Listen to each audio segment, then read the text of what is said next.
On the, on the first day of the webinar, Sir will cover tax audit report, that is 3CA, 3CB, and 3CD. And Sir will also cover the clause by clause analysis of Form 3CD. In today's session, we would learn many new and interesting provision in tax audit. And for guiding such a session, we have with us a very eminent and personality, CA Pratik Balan sir. Now I would like to request our energetic and enthusiastic chairman, WICASA Nagpur, Sri Jiten Saglani, to give his welcome address. Over to you, sir. Yeah, thank you so much, Karan. Chairman of the Nagpur branch, in absentia, CA Saket Bagadia. Team at Nagpur, comprising of various managing committee members, including CA Sanjay Agarwal, the secretary, CA Akshay Gulane, treasurer, the other committee members, and in absentia, regional council member, CA Abhijit Kelkar.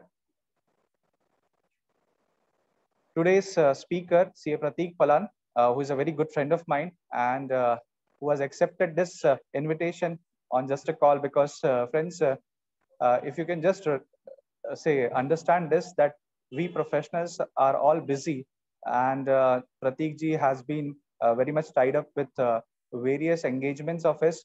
But despite being that, on a working day like Thursday, he has accepted the invite of Team WICASA to deliberate before you on this very important topic, which is tax audit. So thank you so much, Pratik sir, for accepting our invite. We have tomorrow another session wherein Ali Asgar will be talking, and thanks to him as well, because both of these speakers have accepted the invitation on just one call, and it's very proud moment that both of them will be first. It is their first, online Zoom meeting wherein they'll be talking as a speaker. So this is the first time both of the speakers will be talking on Team WICASA platform, and it is a privilege for both of us. So thanks to both the speakers. Coming on to the topic, that is tax audit. Friends, we have planned this today's webinar because tax audit is something which we students, like if I remember it right, in my articleship days, we had to undergo, we had been getting the training for 3 years, and this was one assignment which we had to do. So I feel that every student in his articleship days would get a chance to do a tax audit, but how to get things done, how to look at things, what are the points in the form which are applicable to the clients, where to actually pinpoint and see is something that is very important and relevant. And keeping things in mind when it comes to tax audit, the significance of tax audit is very much crucial because income tax department gets entire info of the assessee by just filling up one form, which is filled by we chartered accountants.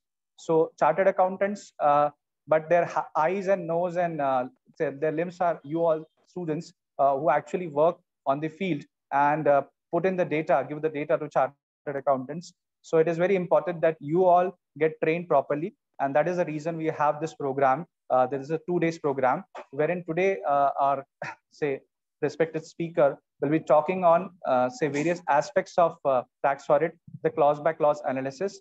And tomorrow we'll be having the procedural part wherein the e-filing part will be covered, apart from various points wherein the technical aspects will be covered. So these 2 days will be a great learning for you all. And I hope that the numbers increase from here on. We have 28 kind of participants as of now, but let's hope that the entire registration count joins and attends this, because we have around 90 registrations. So let's hope that the students pop in as the session progresses and they don't miss something which is very relevant and important. With these words, I just wish to say this, that on the forthcoming front, we have today the WRC chairman, CA Manish Gadia, coming from all the way from Mumbai.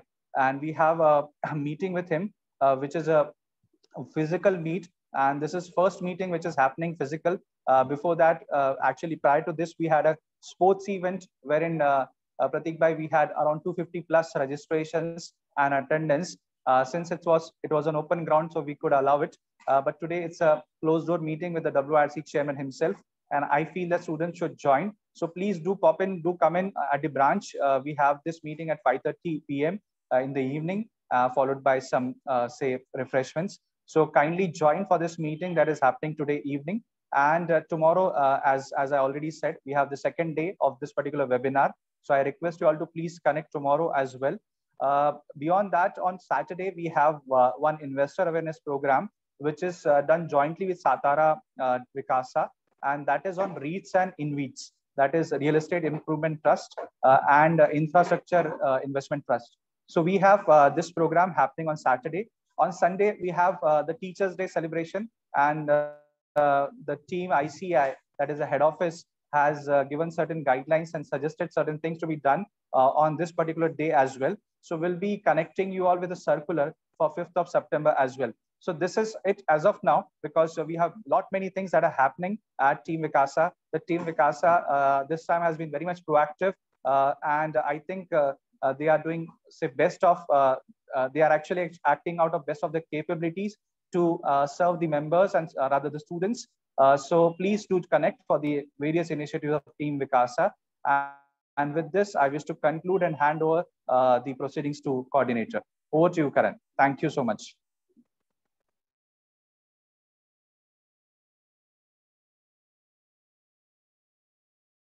Karan, you are on mute. Karan, you are on mute. Thank you so much, sir, for always guiding and supporting and encourage us in taking such learning sessions for the benefit of the students. And now I request Mr. Amay Soman, Vice Chairman WICASA Nagpur, to introduce our today's speaker for this session, CA Prateek Palan, sir. Over to you, Amay. Amay.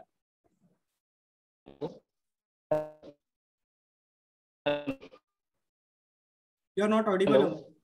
Yeah, you are audible. Hello. I believe Amay has some network issues. Is he there? Hello. Hello. Yeah, you are audible. Yeah. Seems to be a issue. Anyways, just a minute.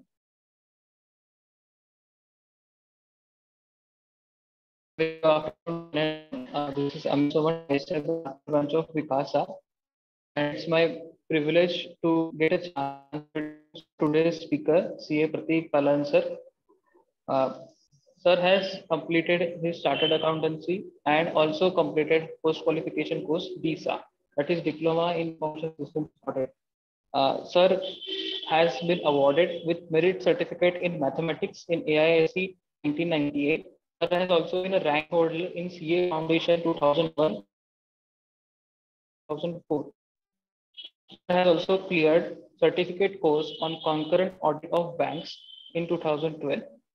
Sir is currently engaged in full-time practice since 2005 as a partner of Kishore Palan and Company Chartered Accountant.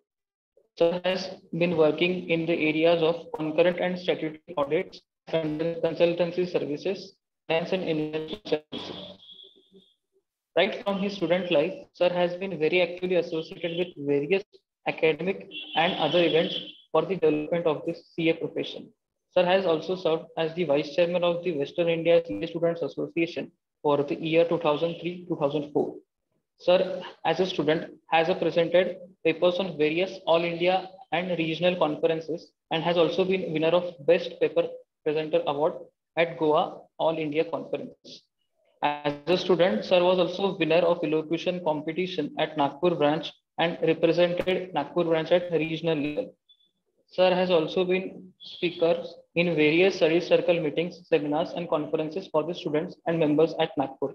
Sir was also president of JCI Orange City in 2014, which is one of the largest and oldest chapters of JCI in India.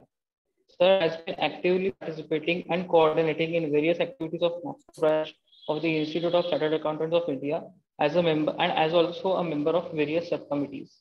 Today in this session on tax audit, Sir would be covering many topics like what is tax audit, the various forms of tax audit, and the clause by clause analysis of Form 3CD. So, sir, we are very much happy to have you as a speaker for the today's session. And I, on behalf of Nagpur branch of WICASA, welcome you to this webinar. Over to you, Karan. Thank you, Amay. Now I would like to request CA Pratik Palan sir to take over the session. Over to you, sir.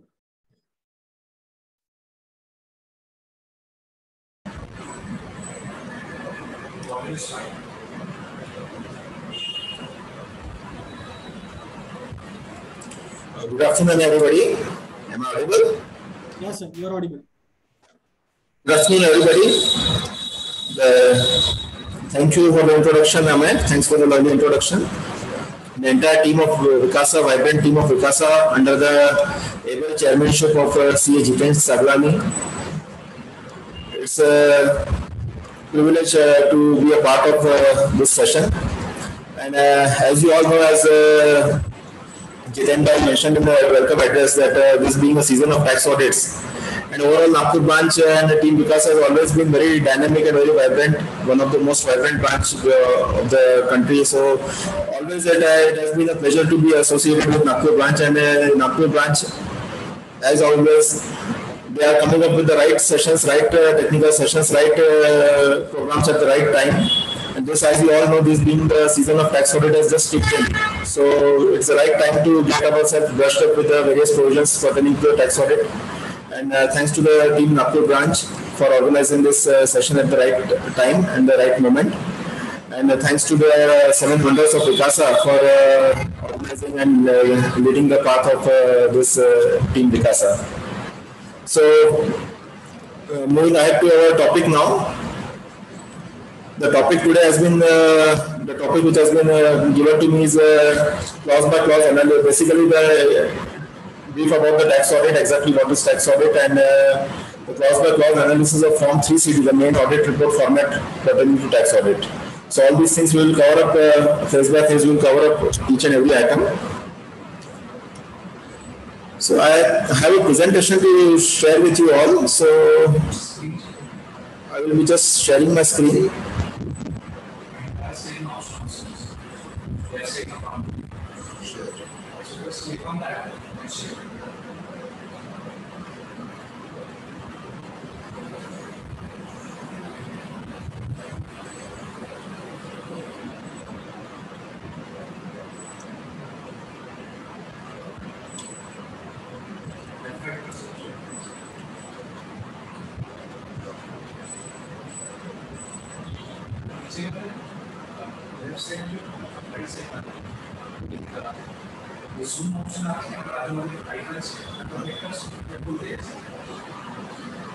Just starting this F5.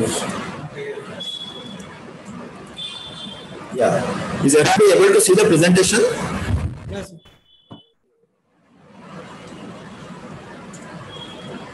So before we proceed to the technical details about each and every process of audit report, let us first get back to the history of tax audit. Exactly what there was the concept behind introducing tax audit. So, dear students and my dear friends, as you all know, tax audit is one of the core areas of practice. And this tax audit under Section 44AB was introduced way back in 1984 in order to ensure that the books of accounts and records of the assessee are properly maintained and faithfully reflect the true income of the taxpayer. The basic objective behind introducing this tax audit was to discourage the tax avoidance and tax evasion.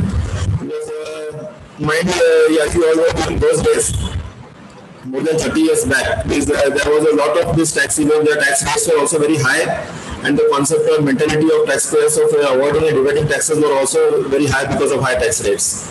So this, in order to keep a check on these malpractices, the tax audit was recommended by the Ministry of Finance, and it was another thing. It was a very big revolution for our profession.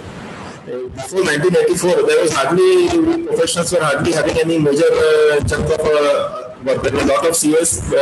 CS were not too much, but still they were either they were working with some industry, they were finding some jobs, some placements. But as such, the practice was not a very big area that before 1984.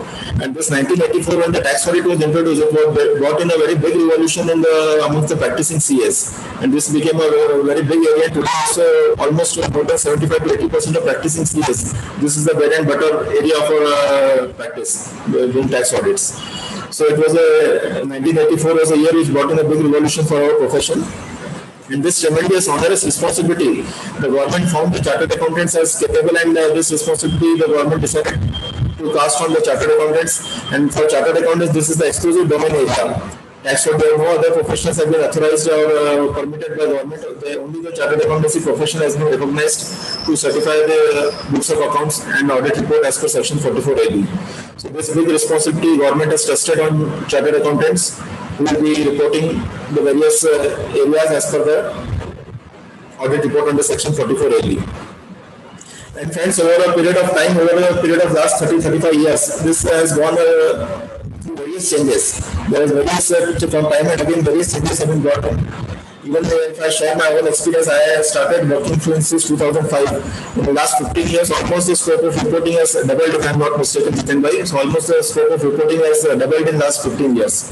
And even before that, the basic areas were required to be reported, but now day by day, as the complications are increasing, the law is becoming more and more complicated. More and more responsibility is being cast on the chartered accountants to report according to the new provisions.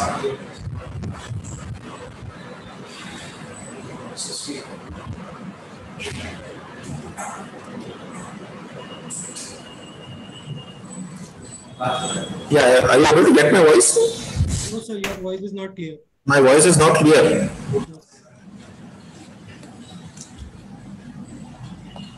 Just a second.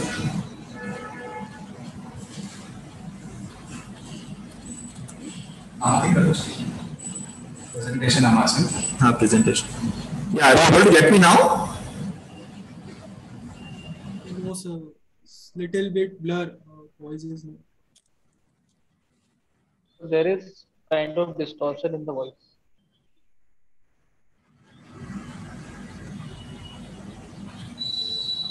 Should I shift the presentation to the PC? That will be pause करेंगे तो presentation क्या रहेगी अने आप copy करेंगे चाहिए Yeah. desktop पर Not on the desktop. desktop पर ना कीजिएगा मैं बात करता रहूँ shift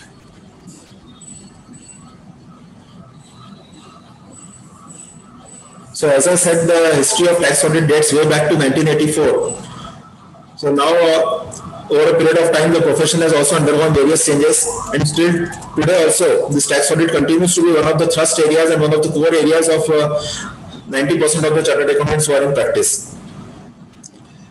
And as a student, almost I think all of you have seen working in your offices. All of you might have worked in this area, might have assisted your employers and your principals in the area of tax audit.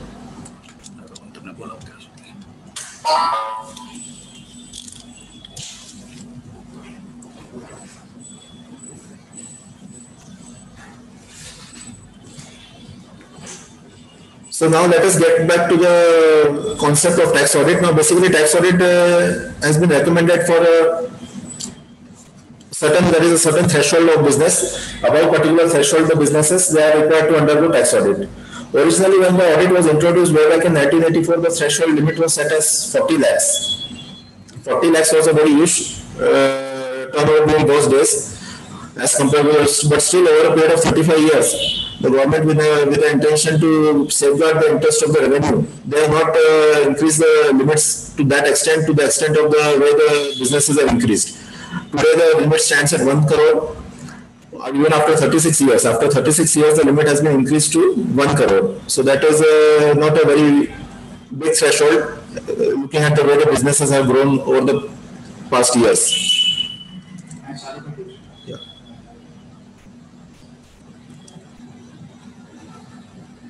Just pardon me, just give me a break. I will shift my computer as the voice was not clear. I think log out is कर दो ना मती.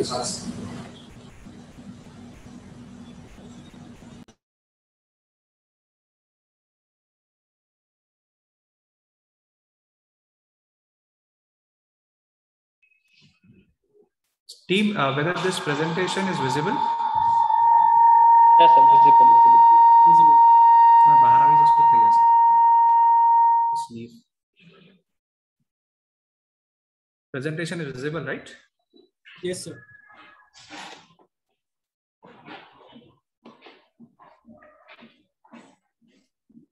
Shall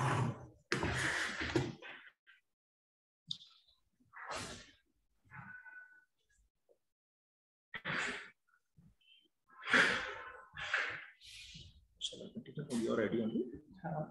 नाम change कर दो.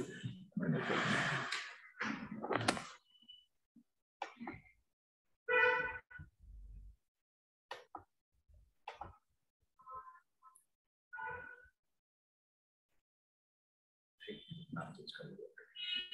छोटा इसका अच्छा.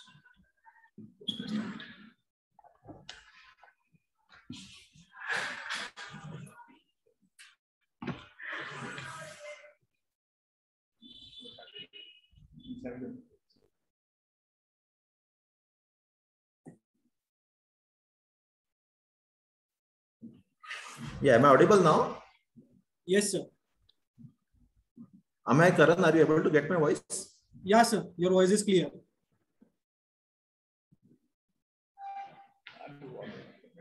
Yes, sir, you are audible.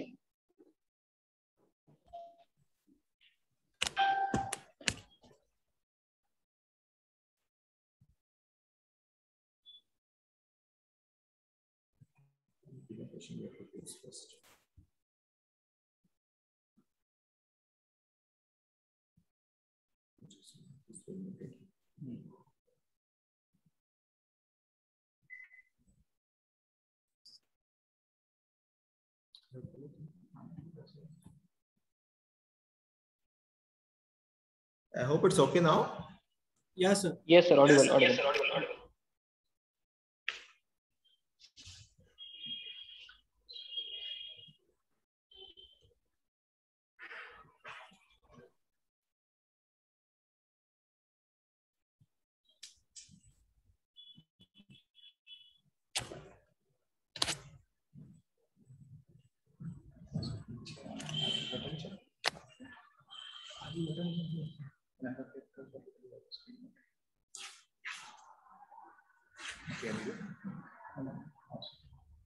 Slideshow is also not starting.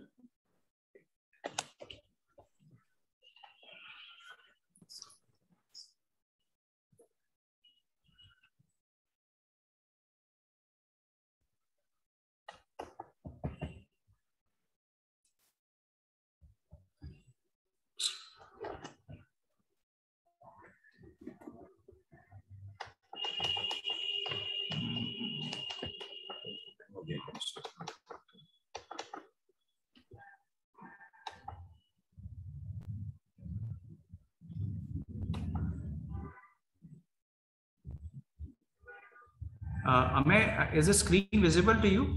Karan, the screen is visible to you? Yes, sir. Your screen is visible. There's a issue with the mouse, I guess. Just a moment.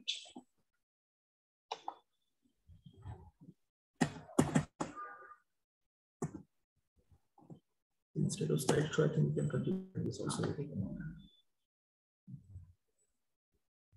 Should I stop the screen sharing once so that you can restart the screen sharing? Really stop screen sharing once, yeah.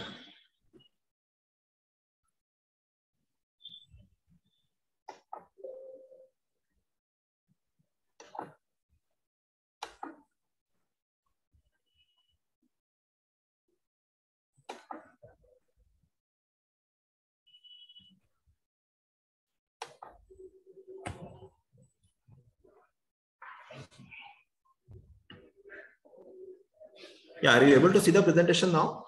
Yes, sir. Yeah, you are able to get my voice also now? Yeah. Okay, fine. So dear students, we are now back after a small technical glitch. As you all know, this is a year of technical glitches. As far as income tax is concerned, there are a lot of technical glitches we have been experiencing in the recent past. We just very small experience we also had just now. Anyway, so it is now, everything is perfect now. So friends, what I was saying regarding the, as I just shared the history of tax audits in India. So with this background, now let us move ahead to the criteria of tax audit. The basic criteria behind the tax audit is the turnover threshold. Assessee having a turnover in excess of 1 CR, for him the tax audit is compulsory under section 44AB. And there are various terms and conditions for turnover. Also, there are few exceptions. If you are doing business under section 44AD, in that case, they have provided a limit till 2 CR. provided that you are declaring a profits in excess of the limit prescribed under section 44AD. Then after that, there is another exception when you are having all the transactions are, all the receipts and payments are through banking channels.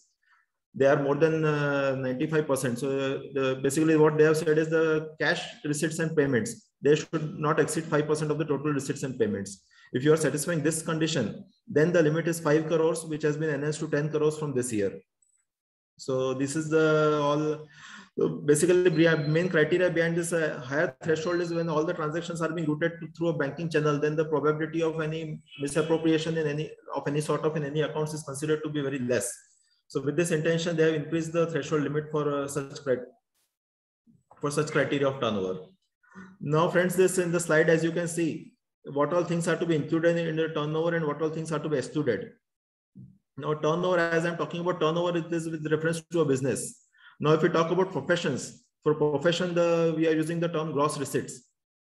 Gross receipts in case of a profession, the limit is lower, that is only 50 lakhs. So if you have 50 lakhs exceeding the gross receipts exceeding 50 lakhs, in that case, you are required to compulsorily undergo tax audit. And further, there is a section 44AD, which most of you might be aware about. Under section 44AD also, if you are declaring a profits or income which is lower than the limits prescribed, in that case also the audit has been mandated under section 44AD. So I think this all these details, as are already mentioned in the presentation, this you can go through carefully, what all things are to be included in the turnover and what all things are to be excluded.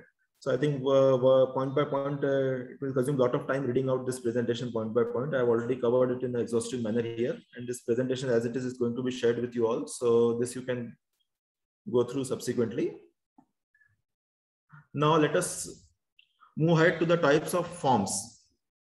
Now the form required for tax audit, form 3CA, the 3CD is common. Form 3CD, which contains the detailed analysis of various clauses. There are 44 clauses in form 3CD, so that form 3CD is common for all assessees. The first page, the form 3CA, the first page of the audit report, that you have to select depending on the type of audit you are doing, form 3CA and 3CB. Now, the basic difference between these two forms is that when you are already, say for example, companies, LLPs, these assessees are already required to undergo the audit under the respective acts under which they are constituted. The companies are required to compulsory get themselves audited under Companies Act. So in that case, where the audit has already been conducted under Companies Act, in that case, you are using form 3CA. And where the audit has not been conducted under any other law which is applicable to the assessee, mostly proprietorship forms, partnership forms, where they are not mandated under any statutory audit, under any other act. For them, we are using form 3CB. Now, the basic difference between these two forms is the conceptual difference is that in form 3CA, you are not forming an opinion. You are not writing that the books and accounts and profit and loss, trial balance and balance sheet, all these financials, they are providing true and fair view. This true and fair view, you are not certifying in form 3CA. Whereas in form 3CB, you are making an opinion as regards true and fair view. The reason behind this difference is that in form 3CA, you already formed your opinion under the other act where you already got audited. So once you already formed the opinion under that, what you say, for example, the company has already got themselves audited under the Companies Act. So you already formed your opinion under that particular act. The true and fair view has already been certified in that particular audit. So here you need not go for the true and fair view again. So that's why they have in the form 3CA, you are just covering the details of the audit conducted in that particular act. And then you are just mentioning that the statement in form 3CD is enclosed herewith.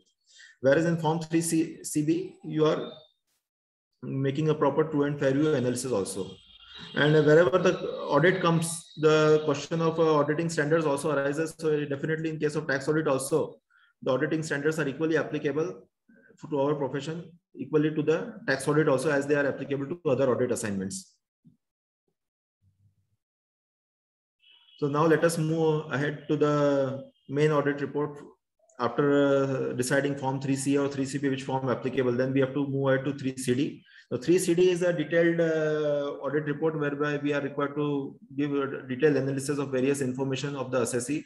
We have to go in depth to the various statistical data which the department is expecting from the chartered accountants. And clause by clause, we have to analyze the various information and the various sections, the applicability to the assessee, and all these details we have to analyze in form 3CD. Now 3CD Part A, if you see Part A is very simple, clause 1 to 8 of Part A. Now this Part A is more of a, that is contains the basic permanent details pertaining to the assessee. Now usually in our office, I have a system of maintaining a permanent file and a concurrent file of all the assessees. This data, if you are having a separate permanent file, in that from the permanent file you can get the basic details of the assessee, the regard name, address, PAN number, the applicable law, the year under the audit, and all this basic information will come under Part A, which has only 8 clauses. Then in Part B there is a thorough detailed analysis. Part B there are various other observations specific to the business of the assessee under the specific provisions of the income tax, which are covered in Part B. So now let us move ahead to the clause by clause details of Form 3CD. Now the very first clause, name of the assessee. The name of the assessee, prima facie, you see what is there in the name. You just have to mention the name of the assessee. But again, as auditor, you have to be careful. You have to see exactly what, especially when you are doing the audit of proprietary firms, you have to be extra careful, because in case of proprietary firm, it may happen that the books which you are auditing, they may not contain the each and every details of the proprietor's financials. The books proprietor may have his personal books of accounts different, personal balance sheet may be separate than the business balance sheet, and that business may be under audit. Or he may have different businesses also. He may be a proprietor of one firm, partner of another firm, director in some company like that. He may have various other interests, other economic interests, financial interests in various other entities. So whether when you write the name of the assessee, say if you are doing audit of Mr. A and he's a proprietor of A and company, so you have to be careful writing there that when you are auditing the books of accounts of A and company, then you have to make sure that in the name you write A and company and not Mr. A. A and company, in bracket you can mention proprietor Mr. A. So like this you have to mention, so that at least because you are taking the responsibility of the books of accounts of A and company. Whereas Mr. A may have various other financial transactions which are not subjected to audit and which are not under our purview. So to be on the safer side, it is always advisable to write the name of the assessee as A and company, and in bracket you mention proprietor Mr. A. And there is no issue in case of firms, companies. Simple, you have to mention the details as per as available in the PAN card.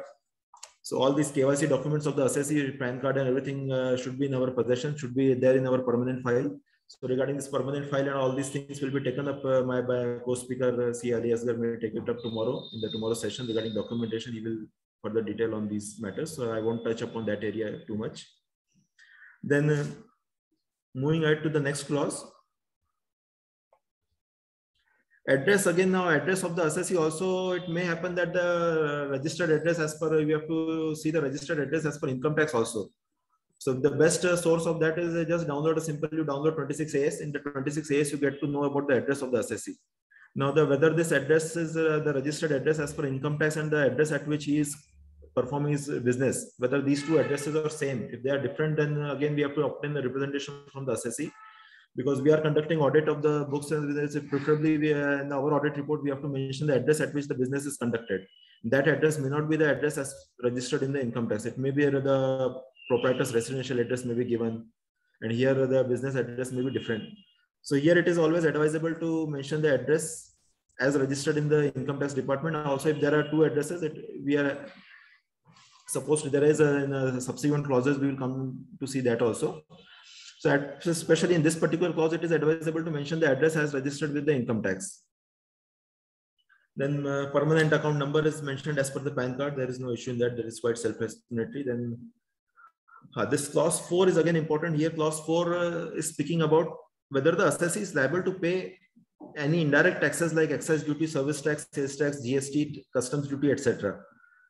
Now here we have to obtain a representation from the assessee that what all other acts, other indirect tax laws he is registered, and what is his status, what is the registration number under those indirect tax laws. Now here as an auditor, again, we have to use our judgment also. The question which the Form 3CD, the question clause 4, it's raising a question mark that whether the assessee is liable to pay indirect taxes. Now here the matter of judgment comes. Now, as an auditor, we should be aware that the business of the assessee, suppose he is having a turnover and if he is getting audited under section 44AD due to not because of the threshold of 1 CR, but because of lower profits, then we have to see whether he is exceeding the GST threshold also. And if he is exceeding the GST threshold, in that case, he is liable to take the registration under GST. And suppose if he is not registered, in that case, we have to give a qualified opinion here that the assessee is liable for registration under GST, but he has not obtained registration. So to that extent, we have to, as auditor, we have to use our diligence that whether any indirect tax law is applicable to the assessee or not. And if it is applicable, then we have to report the registration number, whether he has registered or not, and the respective registration number under the respective laws. Then moving ahead to clause 5. Clause 5 speaks about the status of the assessee, whether he is an individual, HUF, company, firm. That again, very simple. You can get it from the PAN card. Then clause 6 and 7 speak about the previous year and assessment year. Now, friends, this again, previous year and assessment, this has always been a matter of confusion amongst the assessees. Assessee as a layman, he just knows the financial year. He knows what is my financial year and the financial year for which he is getting audited. And also concept of financial year as such, we don't find in income tax. Income tax, it is either a previous year or an assessment year. Previous year is simple, similar to financial year. Previous year is the year for which the tax audit is being conducted. And this assessment year concept, right from beginning in the income tax, there is a concept of assessment, because in the earlier in the olden days, there was a concept of there was a concept of assessment. Each and every case was being assessed by the department. So the year in which you are doing the business, the year in which you are after the year is over, the year in which after the end of the year you are filing your return. So the year in which you are filing the return, and when the department is conducting assessment, that's why they are calling it assessment year. So assessment year so and so, that means the year subsequent to the previous year. Immediately succeeding year is known as the assessment year. Then move ahead to clause 8. Clause 8 mentions about the relevant clause under section 44AB under which the audit is conducted. Now, friends, as I already said, that there are various reasons for which you fall under the tax audit purview. It can be because of exceeding the threshold limit in the business. Say for clause A here is speaking about the business gross receipts or turnover in a business exceeding 1 crore. Then clause B speaks about professions. If the professional is exceeding 50 lakhs gross receipts. Then clause C speaks about the presumptive income. If you are violating that particular provision of presumptive income, if you are not if your actual income is less than the as mandated under the various clauses of presumptive income, 44AE, 44BB, 44BBB. If you are claiming a lower profit, then you will come into clause C. And similarly, clause D is for 44ADA. 44ADA is exclusively for professionals again. So if you are in a profession and if you are declaring a income lower than 50% of the gross receipts, then that 44ADA is attracted, and you have to mention that the books are being audited under clause D. And clause E again it speaks about business where the threshold limit may not be exceeded, but then if you are declaring a lower profit of lower than 8% or 6% as the case may be under section 44AD, then you have to mention that books are being audited under 44AB clause E. So these are the various clauses, various sub clauses which you have to mention under clause 8. Then let us move ahead. Here one more there's a newly introduced section is there, 115 BA, BAA and BAB. These are the newly introduced section. Here there is one more clause 8A where you have, which is not covered in the slide, but it has been newly introduced from this year, clause 8A, where you have to mention whether you are taking benefit of those newly introduced section, whereby there is a scheme of taxation at a lower rate by foregoing all the exemptions and deductions. If you are claiming benefit under that particular section, that also the fact you have to mention in the audit report. Now let us move ahead to part B. In part B, the first clause, the clause 9A. Clause 9 mentions about the, again, this is specifically, this clause 9 is applicable to partners of the partnership firms, AOPs and BOIs, whether there is any change in the members, partners or profit sharing ratio. Here also again, we must have in possession the various documents. The partnership deed, if you are doing audit of a partnership firm, you must have a partnership deed in your permanent file. If you are doing audit of a company, you must have the MOA, AOA and all these documents. Again, now I won't touch upon this area too much because already there is a separate session on documentation. So this area will be covered up by my co-speaker in that particular session. So here we just have to mention whether there is any change in the partnership, whether there is any admission of new partner, retirement of partner, all these facts we have to mention.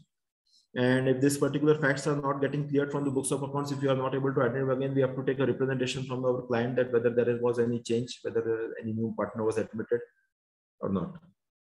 We have to obtain a certified copy of the deeds and agreement, partnership deed, LLP agreement, whatever, as the case may be, from the client. In case of dissolution, if the firm has been dissolved, then this clause may not be applicable as the firm itself ceases to exist. The identity of the assessee itself changes. So in that case, this clause need not be, any reporting need not be done under this clause. Then moving ahead to clause 10, speaks about the nature of business. Now it may happen that there are maybe various businesses.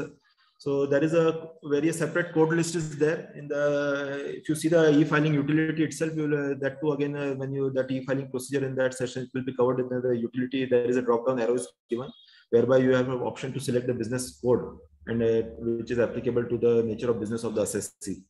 So if there are more than one business, then it does provide an option of selecting various multiple codes can be selected for multiple businesses of the same assessee. Then in the next clause, we have to mention whether there is any change in the nature of the business. Then if there is, if so, then particulars of change also we have to mention. Then moving ahead to clause 11. Clause 11, now friends, this is also another important clause. Clause 11, if you see in clause 11, first there are three questions. The first question is whether the books of accounts under section 44AA have been prescribed. The very first question, whether books are prescribed. Here you have to just say yes or no. If you say the books are prescribed, then you have to make sure that the list of the books prescribed have been properly maintained by the assessee. Now, friends, very surprisingly, there are, as far as business is concerned, this particular section is very silent. Section 44AA has not prescribed any books at all in case of business. There are no books prescribed. Section 44AA has prescribed books only in case of professions. Only for various professions, medical professionals, architects, engineers, including our profession, including the profession of accountants. All these professions, they have prescribed the books of accounts. The prescribed books are, there are only 4 books have been prescribed. The prescribed books are cash book, journal book, and ledgers. Only these 3 things have been prescribed as per section 44AA. So, and that too only for professionals. So if you are doing audit of any professional, in that case, you have to say yes. Yes, the books are prescribed. This books have been prescribed, and the same you have to make sure that the same books have been maintained. And second clause, it is asking clause B. It is asking list of books which are maintained and the address at which the books of accounts are kept. Now, in case of business, as the answer will be no in the previous clause. So, if you are doing audit of a business, you have to mention the books which have been maintained. Now, it should cover all the books. Usually, normally the standard books which are being maintained is cash book, bank book, ledger, journal. Even stock records, if it is complete, proper stock records are there, we have to mention stock records also. So the details of the books which are being maintained, we have to mention here. And another thing, it is asking the address at which the books are kept. Now, this is also important, as we had seen earlier, the address may vary. The assessee may be, the client may be doing business from a particular different address, and also it may happen that the books of accounts are kept at a different location. It may not be there in the, if you go to marketplaces like Itwari and all these WICASA, all these overcrowded market areas, there you find that a lot of small shops are doing big businesses, but they do not have space to maintain even they do not have a space to keep a computer also or maintain the books of accounts or records. In that case, usually nowadays with the growing use of technology and all the concept of outsourcing being increasing, there are the new concepts are being coming up, and a lot of businesses are having offsite accounts. They are outsourcing the accounting function to various agencies, various professional agencies who are providing services. In that case, the books and records are kept at a place which is not the regular place of business of the assessee. So here you have to, as an auditor, you have to ascertain exactly where the books are maintained. Whether the assessee is keeping the books in his place of business or there is a separate place where the books are maintained. So that particular address, the address at which the books and records are available, that address has to be mentioned. So in future, it may happen that if department wants to take any action, if they want to conduct any survey or if they want to any survey or any such action, then that particular address will be relevant, at which the books are records are kept. Then again, now moving ahead to clause C. Clause C speaks about the list of books and accounts and the nature of relevant document examined. Now again, here there is the responsibility on the auditor is this clause was introduced and amended later on, recently within the last 4 to 5 years ago, whereby the responsibility on the auditor is increased now. You are just mentioning the books of accounts maintained and books of accounts examined. Now, apart from the books of accounts examined, now it is bound that when you are saying that this books are maintained, then obviously you as an auditor, you are supposed to examine those books also. So in clause C, as far as the books examined is concerned, we will mention all those books. And then again, here you have to mention the nature of relevant document examined. Now, nature of relevant document, again, as you all know, in the audit, we are doing the detailed vouching and all the source documents and all these things, especially when you are doing audit in case of proprietors and partners where we are following opinion as regards true and fair view. It is understood that auditor has already seen all the books and all the documents and vouchers he has seen.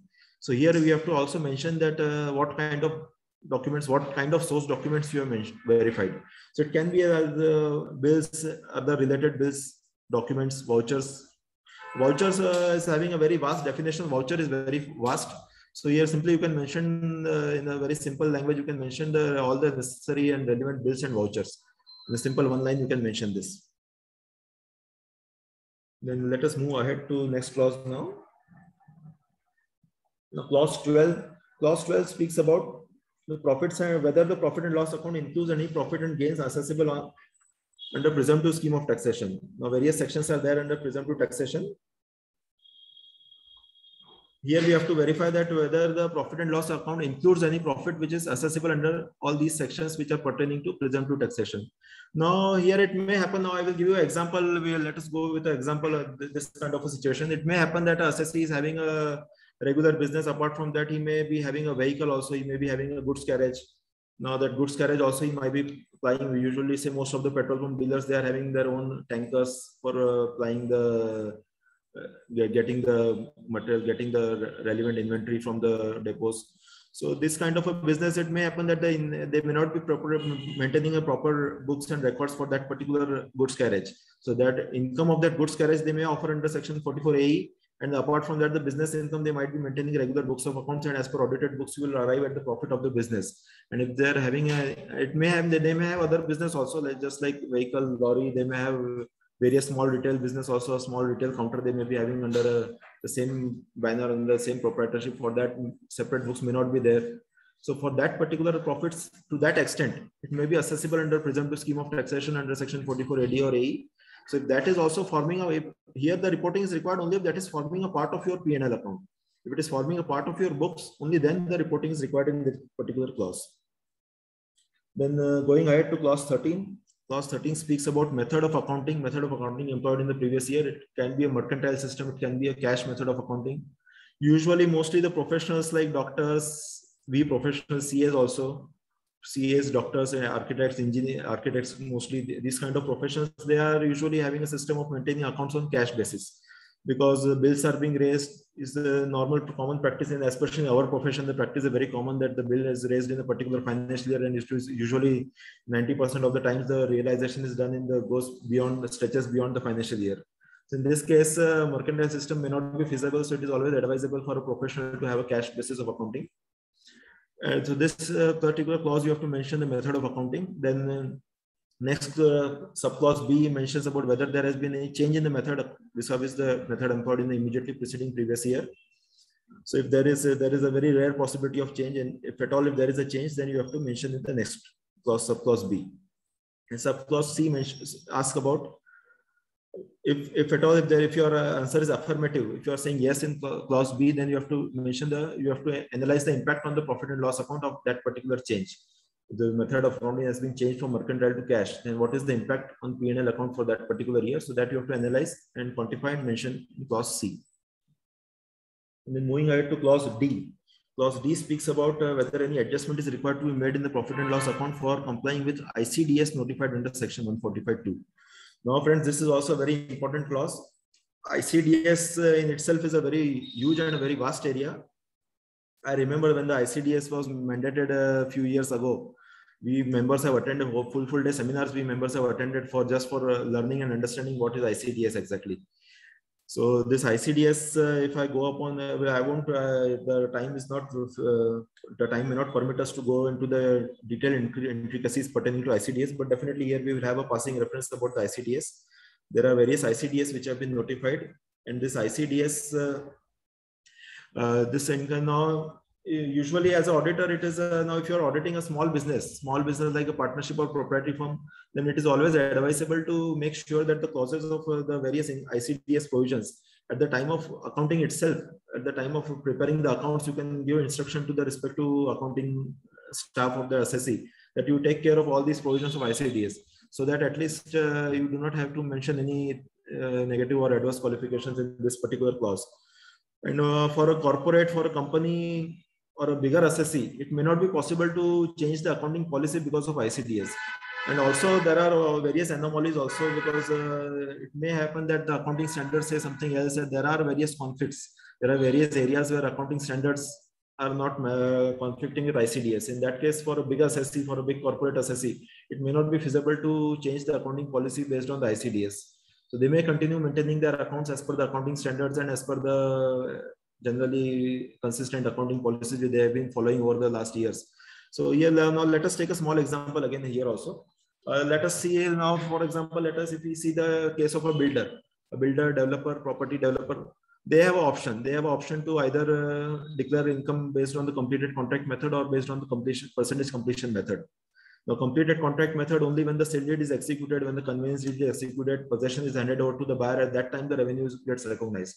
Until then, the entire booking money, entire advances, whatever you receive from the customer, they are classified as deposits, and they are shown as in front of that, whatever work you are doing, that work is capitalized as WIP, and because of that WIP is ultimately appearing in the credit side under the closing stock. So that will take care of your profits. But you are not recognizing the, unless and until the sale deed is executed, you are not recognizing the revenue. Whereas now the ICDS has mandated that percentage completion method has been mandated by ICDS. So when you come to ICDS, even if that developer is maintaining is consistently following the completed contract method year on year, but now here you have to take the effect of ICDS. Because of ICDS, you have to calculate as per the percentage completion method. So you have to apply this method. You have to recast the profit and loss account. You have to prepare a separate statement in accordance with the percent. Now this, you have to recast you have to prepare various supporting documents to compute the income as per the percentage completion method. Now again, this ICDS, nowhere in the ICDS, it has not been mentioned that the books of accounts, the treatment should be given. ICDS, you just have to make a working as per the ICDS, and that particular impact on the income has to be analyzed, and that has to be reported. If that particular income is offered for taxation, then you need not change your books of accounts. So again, this is a big responsibility has been casted on the auditor. For especially for auditors, it is a very big responsibility, because this ICDS has so many technicalities in that. A layman, even the accounting staff of the assessee, or even the assessee himself, they are not in a position to analyze the various clauses of ICDS and impact on the profit of this particular clauses. Now here again, we have to use our diligence, we have to use our skills, technical skills in analyzing the various clauses of ICDS and computing the income in accordance with the proper income in accordance with ICDS. Now here you have to report regarding in the first part, you have to report regarding the applicability of ICDS. Then if the ICDS is applicable, whether the income has been computed in accordance with, whether in preparing the accounts, whether those clauses of ICDS provisions have been taken care of or not. And again, after all these things, you have to make a quantification. You have to quantify the impact of this ICDS on the profits and losses of the business of the assessee. After doing all this exercise, now even if everything is okay, if there is no impact on profitability, if the books and accounts of all the provisions of ICDS have already been taken care while preparing accounts, even then the auditors are required to give a disclosure in regard to ICDS. This clause E speaks about the various disclosures. Sorry, this is clause F. The clause F of clause 13, subclause F of clause 13, that speaks about the disclosures in relation to ICDS. Now, disclosure, we have to mention each and every ICDS. You have to mention here that whether that ICDS is applicable, whether to the assessee, then in accordance to that particular ICDS, whether you have in the books of accounts, whether you have made all the necessary corrections and whether all the necessary changes have been made or not, whether the impact on the profitability has been properly worked out or not, and exactly what suitable you have to give the notes to accounts. You have to give suitable notes to accounts in this particular regard. Now, we have been following a practice. It is always advisable to give a passing reference of notes to accounts when you are preparing this particular when you are giving the disclosure as per ICDS. You have to take care while drafting the notes to accounts. In the notes to accounts itself, you have to make sure that you have covered all the clauses of ICDS have been properly covered. And in the notes to accounts, you have to make sure that the proper disclosure is given, and the particular clause of notes to accounts that you mentioned in on the face of this particular clause, when you are replying to the various clauses of clause F, various subclauses, at that time you mentioned that so and so, like say for example ICDS 7 on ICDS 9 on borrowing cost. So the details of borrowing cost capitalized, if any, are mentioned in serial number so and so of notes to accounts annexed to the balance sheet. Simple this sentence you mention on the face of the 3CD, and then you cover up the details in the notes to accounts.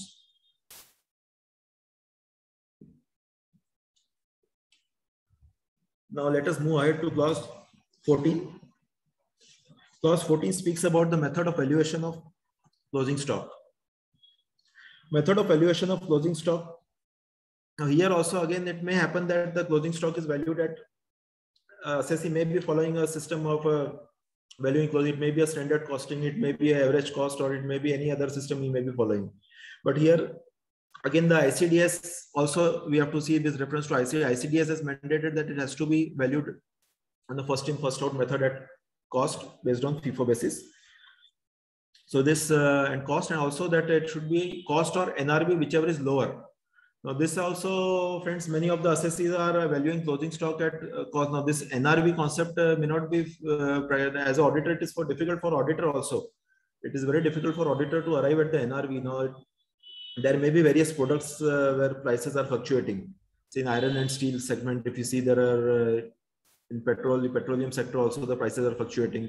Iron and steel and all the various industries, the items are such that on a daily basis in bullion, jewelry, gold, bullion, all these businesses, there are continuous fluctuation in prices. So it may happen that inventory has been acquired in the last week of the March, in the say on the 25th March, you have made some purchases and that particular goods are still in stock. You are not yet sold out. And in the last few days of the closing of the financial year, in last 27th to 31st March, in last 4 days, the prices have fallen. The prices of the underlying commodity has fallen. So in that case, you have to make sure that the inventory is marked down to that extent. As the NRV is lower, so you have to either cost or NRV, whichever is lower. If the price is increased, then there is no issue. Then you continue evaluation at cost is fine.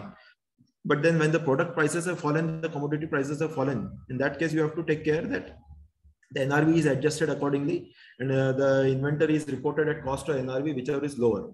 Now again, in this case, it may not be feasible in the books of accounts. It may not be feasible to value the account at NRV because books of accounts, the softwares and everything, the inventory comes out of the software, the module. It may not be feasible to change the inventory value because even the assessee wants to make sure that to calculate his profitably, the assessee will always want that he should have his inventory at cost. Now, but if NRV is lower, and as auditor, if we know that NRV was low on that particular the close of the financial year, then that effect has to be given in the profit and loss account. That effect has to be, it may not be given in the books of accounts, but in that case, you have to give that effect in the audit report. You have to mention that NRV is so and so, and the cost as the method of valuation is at cost, and in that particular ICDS pertaining to valuation of inventories, you have to mention this fact, and the impact on the increase or decrease in profit also you have to quantify and report. Then again, if there is any change in the method of valuation, that the details of the change has to be reported. And here in the slide, if you as you can see in the slide, as per the ICAI guidance note, the recommendation as per ICAI guidance note, I've just summarized that particular table format in which we have to exactly report the increase or decrease in the profit and the impact on the profit and loss account. We have to analyze and report in that particular area. Now moving ahead to clause 15. Clause 15 speaks about particulars of capital asset being converted into stock in trade. And this, friends, is very simple and self-explanatory. If at all there is this, you can easily verify from the books of accounts when you verify the stock records and the fixed asset schedule and all these things. If there is any item of fixed asset has been shifted to inventory, you will immediately come to know when you verify the ledgers of fixed assets. So if at all, if there is any such case, in that case, you have to cover that details in this particular clause. Then moving ahead to clause 16. Clause 16 speaks about the amounts which are not credited to profit and loss account. Now, this the heading is important. The fact you have to note that the amount, the very first line, what it says, the amount not credited to profit and loss account. Now, here we have to very first point it is because there may be various other credits, there may be various income, but only if it is not credited in P&L, only then the reporting under this clause is attracted. If already it is forming a part of P&L account, then this particular clause may not be applicable. Now, here also again, I will share some examples. Now, like to say clause number 16, first clause, items falling within the scope of section 28. Yeah, 16 clause A speaks about the items which are falling within the scope of section 28. Now, section 28, friends, section 28 is the charging section. This is the charging section for business income. So if at all there is any business income of the assessee, which is say, like I told earlier, that there may be an income in the nature of under section 44A, he may be having a goods carriage. The income of that goods carriage he may be offering for taxation under section as per section 44A, and this particular income may not be credited in P&L account.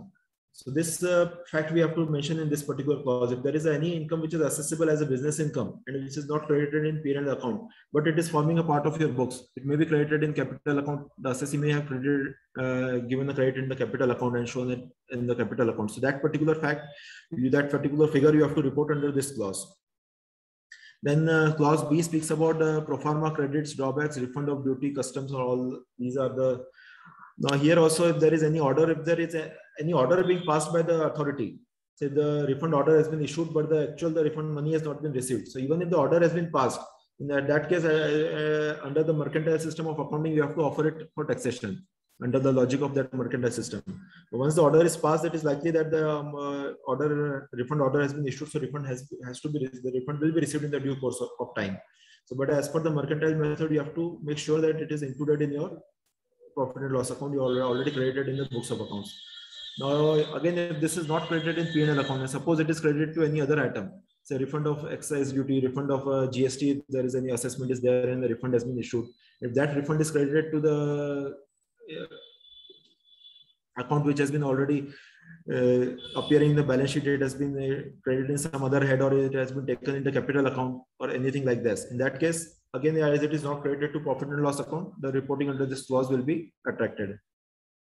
Then clause C speaks about acceleration claims accepted during the previous year. Now, this acceleration claims is again a very rare phenomenon. It is applicable only in case of government contractors and the business of the assessee. If it is assessee is a contractor, and if there is an acceleration clause in the contract and the acceleration claims have been accepted by the client of the assessee, in that case, the reporting will be required under this clause if he is billing as per that particular agreement. So again, as per this is a very rare, very few businesses only this clause will be applicable. So if the business of your assessee is of that particular nature, in that case, you have to obtain a representation from the assessee that the claims have been, if there is any acceleration claim which has been raised on the client, and whether that particular customer of the assessee has accepted that amount or not. If that is the case, in that case, again, the reporting will be required in this clause. Then clause D speaks about any other item of income. Now, any other item of income, this is very common. This reporting under this clause is very common.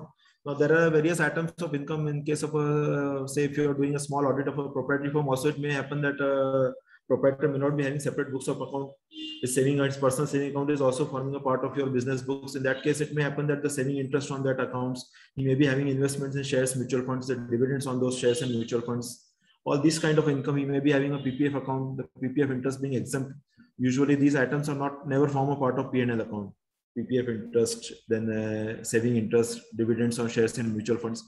All these items are straight away credited in the capital account of the assessee, and then at the time of preparing the computation of income, these items are considered separately.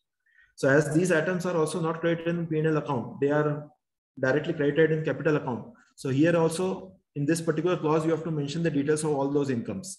All the items which are in the nature of income, other than now clause A, we had seen earlier in that clause A. Clause A mentioned about the items falling within scope of section 28. So if there is a business income, then it will be reported under clause A. And if it is any income other than business income, then it will be reported under clause D. Then last subclause of this clause is clause E. This speaks of capital receipt, if any. Now, capital receipt also, here it is very clear that capital receipt, which is the intention of this clause is, which is not forming a part of the taxable income. So like, for example, there may be some compensation received by assessee. There may be a LIC maturity received. The LIC policies, assessees having that maturity amount is usually that LIC maturity amount is not taxable. So that amount might be received and credited in capital account. So these kind of items these are examples of capital receipt. If there is any such kind of a receipt, that has to be reported under this particular clause. Now let us move ahead to clause 17.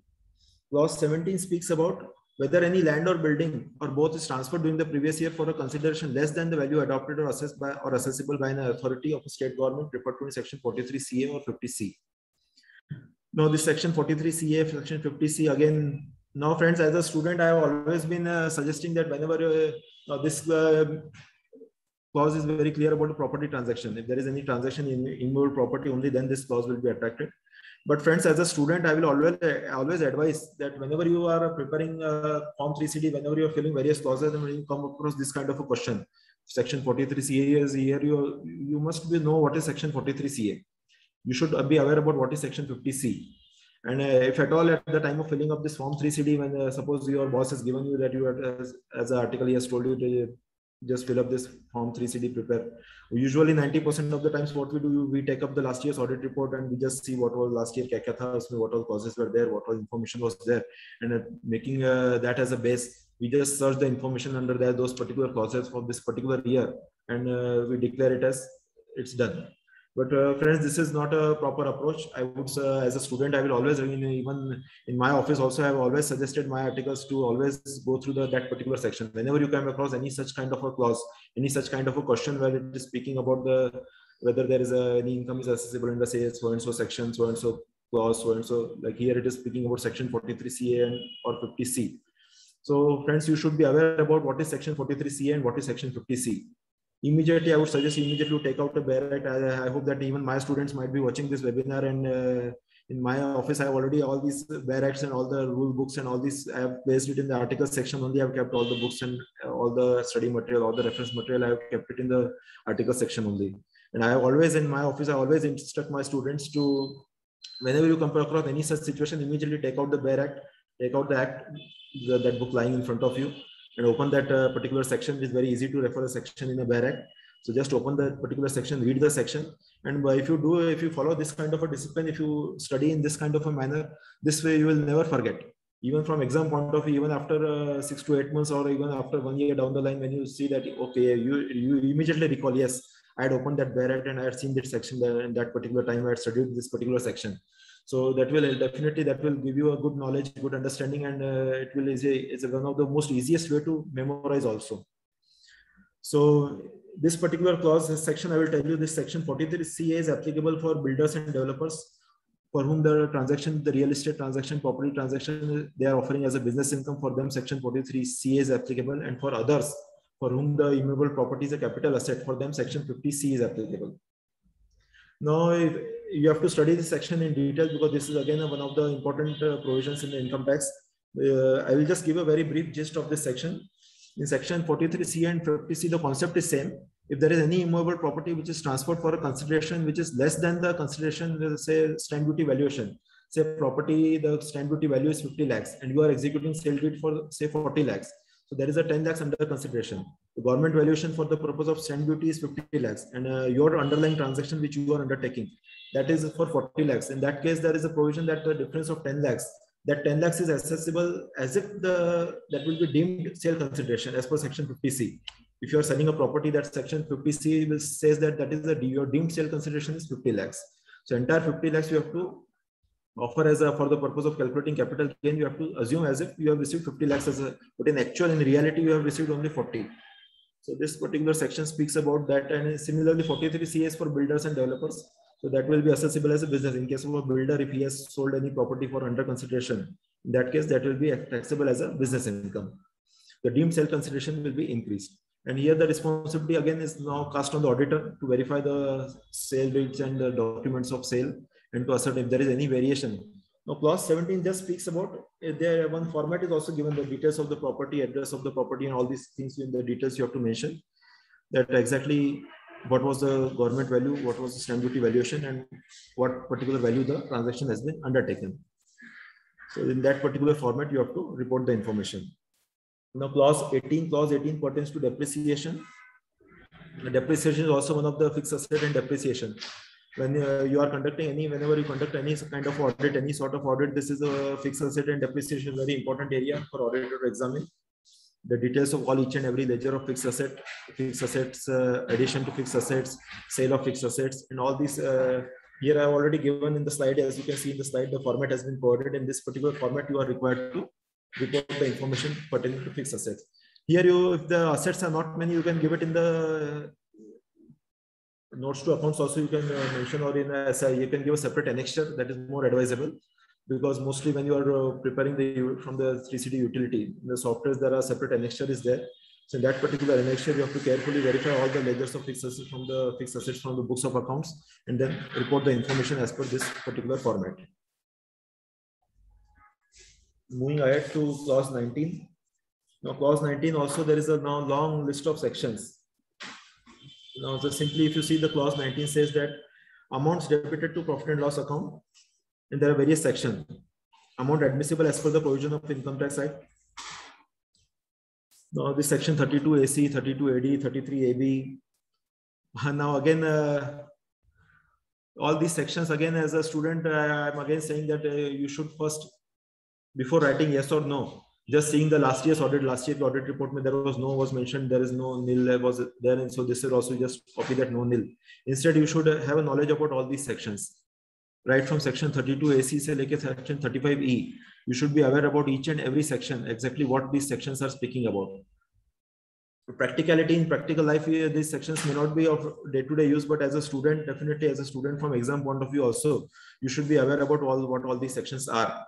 Out of this, some of them are newly introduced sections. I will give a very brief gist because each and every section, it may not be possible due to paucity of time. It may not be possible to cover each and every section. And just I will give in briefly, there are these sections, all these bunch of sections which you are seeing on the slide.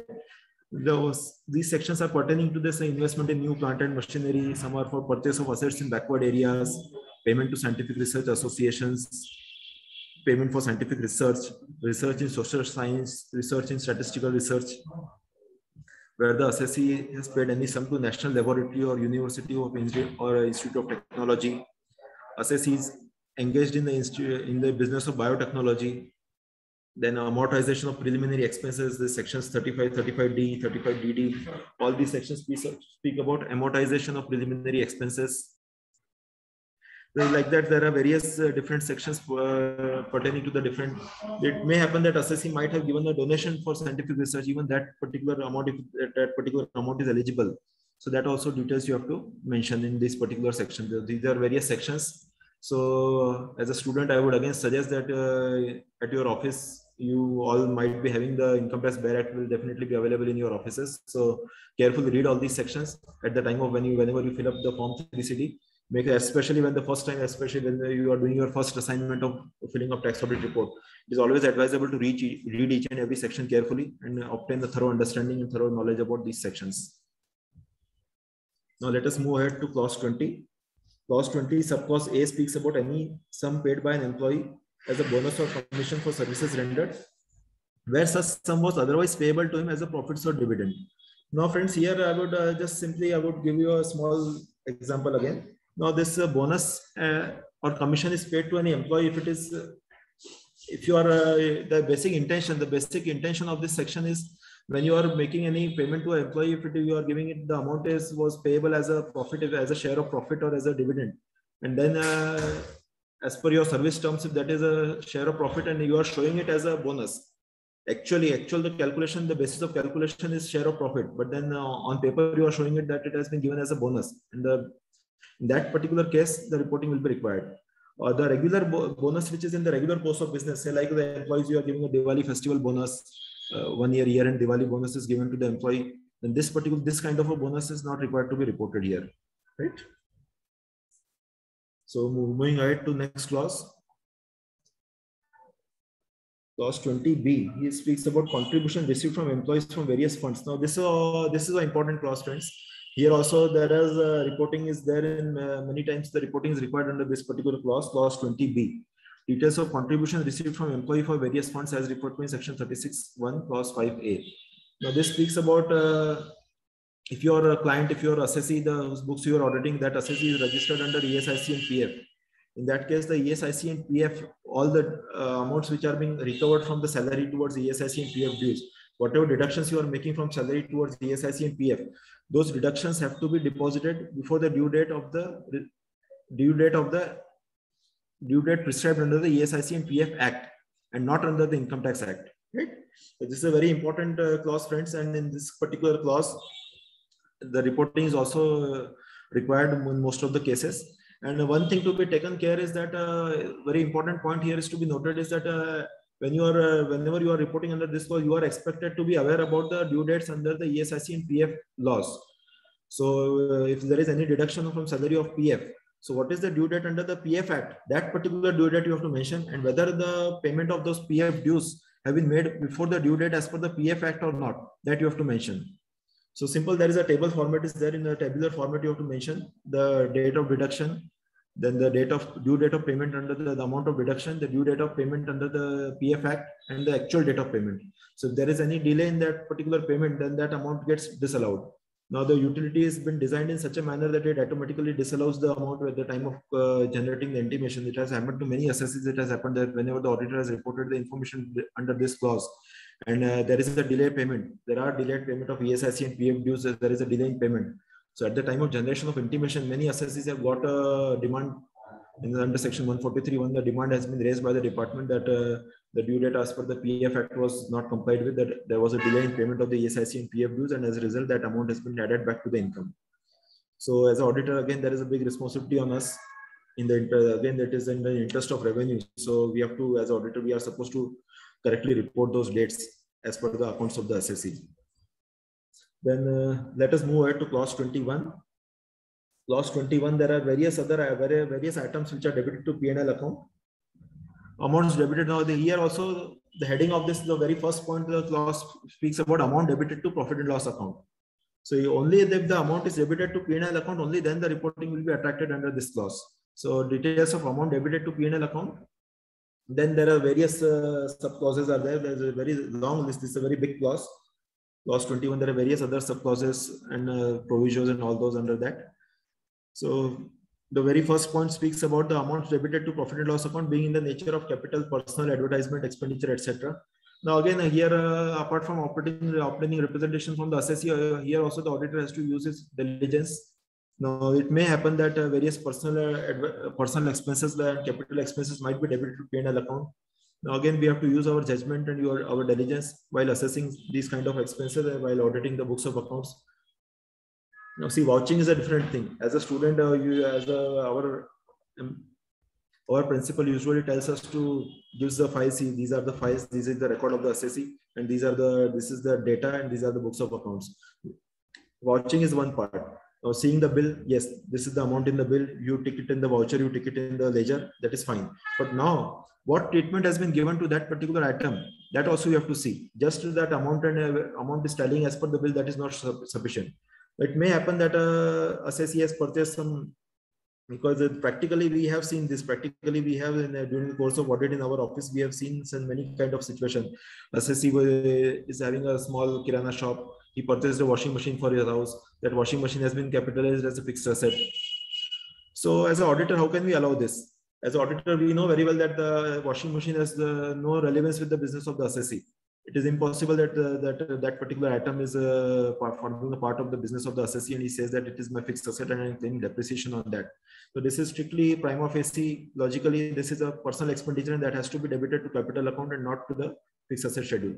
Similarly, it may happen that the assessee might have purchased, he has purchased a laptop he has purchased and he has debited in computer expenses. That computer expenses is appearing as an indirect expense in P&L account. Usually the accounting staff of the assessee, they do not know this capital and capital expense and all these. They may not have a very in-depth insight about all these kind of expenses. So it may happen that all these items of fixed assets, which are some petty fixed assets, are acquired and they are directly debited to profit and loss account instead of being capitalized. So again, as an auditor, we have to use our judgment. We know that computer and laptop, these are not revenue expenses. These are items of fixed asset. So we have to suggest the assessee to capitalize it, take it in the fixed asset schedule and claim depreciation instead of claiming the entire expense as a revenue expense. So if you can get the books of accounts corrected during the course of audit, then well and good. But if the assessee doesn't agree, if you say that yes, this correction is required, if the assessee says no, I won't shift it to fixed assets, in that case you have to qualify your report and give the information in this particular clause. Then the next clause speaks about amount inadmissible under section 40A. Any interest, royalty, fees, technical services, any sum chargeable under income tax which is payable to any resident or a non-resident. Now this is also a very vast clause. Now this clause has a reference to TDS provisions. Now during the course of audit, TDS is one of the very important areas of tax audit.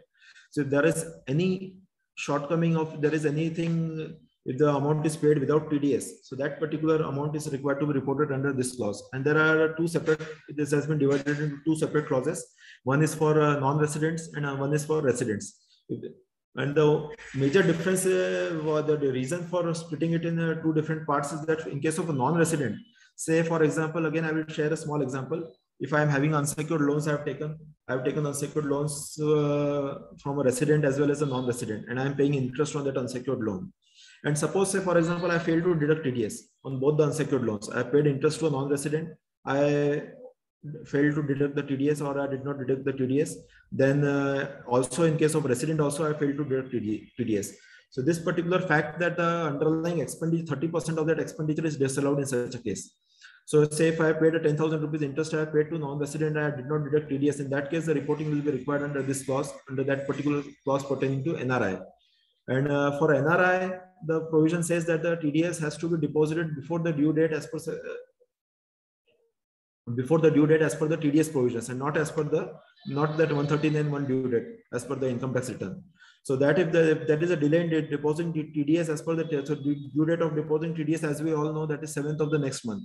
So if I made any interest payment in the month of January, I have to make sure that before 7th of February, the TDS is deposited. So if I miss the due date of 7th of February, in the case of NRI, that amount will be permanently disallowed. And whereas in case of a resident, if I make the payment before the due date of furnishing the return, due date of furnishing return of income under section 139(1). So before the due date of ITR, so there is you have a more cushion. You have even during the course of audit, if the auditor says that the so and so TDS shortcomings are there, and if the assessee says that okay, I will immediately pay it. If he pays it during the course of audit, the TDS payment is done. So we can say that yes, we can allow that based on the fact that it has been paid before the due date of furnishing the return of income.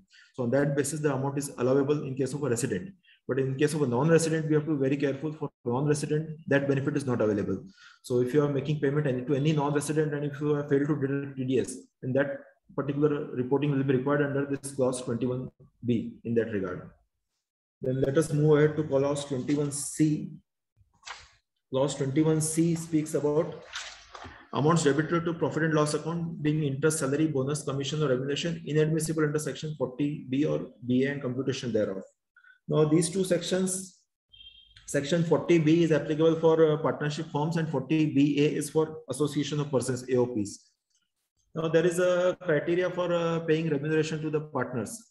Now there is a limits prescribed. Say, for example, if you are a partnership firm, the maximum remuneration that can be given is up to 3 lakhs. You can pay 60. Up to 3 lakhs, you can pay 90%, and for profits above 3 lakhs, you can pay 60%. Can be given by of remuneration, and remaining amount is taxable in the hands of the firm as such. So if these limits, based on these threshold limits, based on this criteria, auditor has to ascertain if you are auditing books of any partnership firm, then there are entries of remuneration, interest to partner. Interest is okay. Interest is paid as a interest. Yeah, interest also there is a limit of 12%. So if it is in excess of 12%, that will also be disallowed as per this particular year. This clause is common for interest, salary, bonus, commission, everything. And this remuneration, bonus, commission, all these things taken together, there is a limit based on which you have to make the calculation as per the slabs. If the profit is up to 3 lakhs, say if the profit is 2,50,000, then maximum 90% can be given to the partners by way of interest, by way of salary and remuneration. Interest is separately allowed. Interest, again, for allowing interest, we have to see the partnership bid also. It is not that a blanket 12% interest is allowable. It is, again, it is subject to the provisions of partnership deed. The partnership deed should also have a provision of paying interest to the partners, and the rate of interest of 12% should be there in the partnership deed also. If the partnership deed says that interest is payable at 6% only, in that case, 6% will only be allowed. So again, partnership deed also is very important. We have to verify the partnership deed, the clauses of partnership deed. There are various, even this remuneration also. The remuneration to the partners is also authorized, should be authorized by partnership deed. Income tax, definitely income tax is allowing based on various limits and based on various terms and conditions. But apart from that, the partnership deed is the basic document. We should have a provision regarding interest and remuneration to partners. So once that is there, then at the second stage, we have to see whether this interest and remuneration as per the permissible norms of income tax, whether that calculation is as per the norms permissible by income tax or not. Say if interest, they have made a payment of say 15%. Instead of 12%, the system, the software has calculated 15% interest and paid to the partners. In that case, that 3% amount is liable for disallowance. that particular amount, that particular 3% which is liable for disallowance, that you have to report in this particular clause 21C. Now let us move ahead to next clause. Now this is also very important clause, friends. This is speaking about the section 40A3. Section 40A3, I will just give you a brief of that section.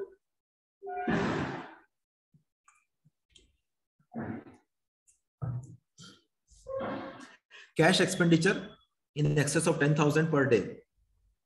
Now section 40A3 stipulates that if you are making any payment in respect of any expenditure in excess of 10,000 per day, in that case, that amount is not liable for allowing. That amount is to be disallowed.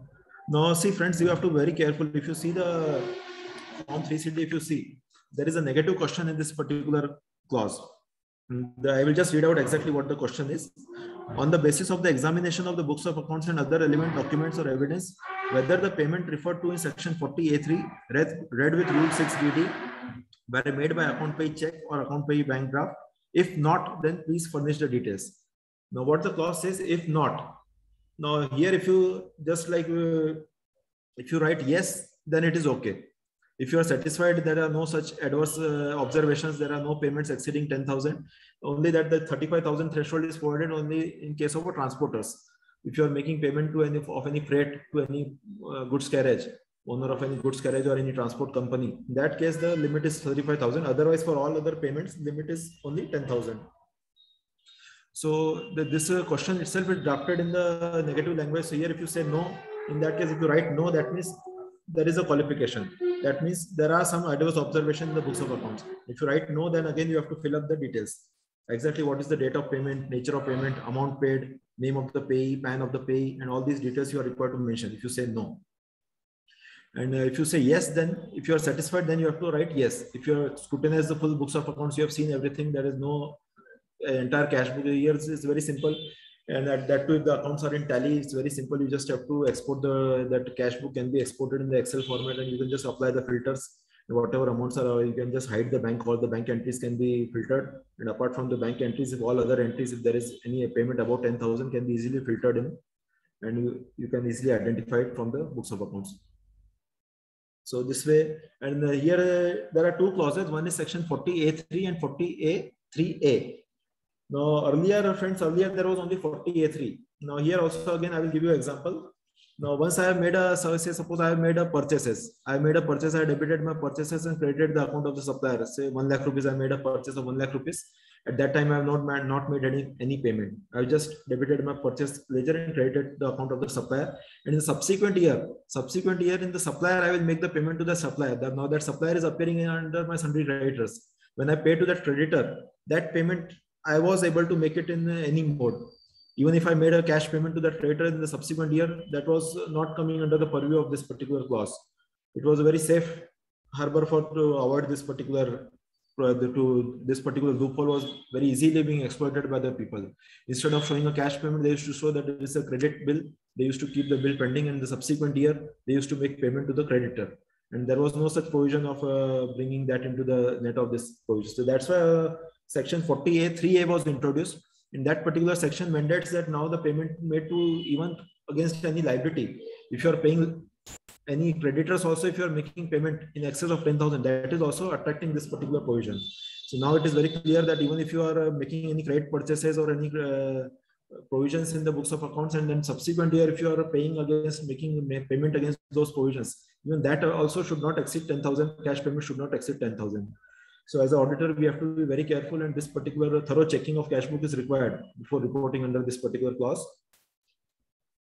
Now let us move ahead to clause 21E, payment for provision for payment of gratuity not allowable under section. Now here, friends, here only the amount which is to the extent of the amount which is not allowable, only that is required to be reported. Then any sum paid by the assessee as an employer not allowable under section 40A9. 40A9 speaks about the contribution to any fund, trust, or society. Again, friends, you are expected to be aware about all these sections. Section 40A7, what is section 40A7, what is section 40A9. All these sections you should be you should carefully read from the bare act, and you should have a thorough understanding of all these sections before writing yes or no in front of these clauses. Section 40A9, as I said, if any employer is having if the employer is making contribution to any provident fund or any trust or any society as an employer, in that case, the amount to the extent which is disallowable, only that amount is required to be reported here. Then 21G speaks about particulars of any liability of a contingent nature. And contingent liability also here also, that same that as we had seen in the title, that heading which says that amount debited to profit and loss account. This also, if at all, if it is debited to P&L, only then the reporting is required. So usually this is a very rare phenomenon. Contingent liability, usually nobody debits in P&L, so it is a very rare phenomenon. Then let us move ahead to the next clause. Next clause, the amount of deduction inadmissible in terms of section 14A. Yeah, friends, this section 14A is also very important section. In fact, this section 14A is one of the most litigated provisions of the Income Tax Act. There have been in the past, there have been various litigations pertaining to this particular provision. Now, section 14A, the concept of section 14A, I will just explain in very brief that the concept of 14A is that if you are having any income, if you are making any expenditure to earn that particular income which you have earned, that income is tax-free. In that case, the underlying expenditure is not allowed as a deduction. So say, for example, you have borrowed money. You have borrowed money for that borrowed money, you have invested in mutual funds. And from mutual funds, you are earning long-term capital gain, you are earning dividends, all this income you are earning from those mutual funds. And for investing the underlying amount, you have made them borrowing and you are paying interest on that particular borrowing. So higher to now, from this particular assessment year 21-22, there's dividends and all the capital gains and everything has become taxable. But here to just 1 year ago, these dividends were tax-free. So now, if you are earning a tax-free dividend, and if you are invested the borrowed funds and you are paying interest on that borrowings, so it is very logical that interest will not be allowed as expenditure. That particular interest which you are paying on the borrowing will not be allowed as expenditure. In the similar manner, if you are it may happen in various other circumstances may arise where the income itself is exempt. If your assessee is earning an income which is exempt under various provisions, there is under section 10, there are various clauses, various exempt incomes are there. And if you are making any expense in relation to that, for earning that exempt income, if you are making any expense, so that particular expense is not allowed as a deduction. Here again, as an auditor, we have to use our judgment, we have to use our diligence in ascertaining from the books of accounts whether any kind of expenditure is debited to P&L or not. If at all any such expenditure you notice, then the reporting under this clause will be attracted. Now let us move ahead to the next clause. Next clause speaks about,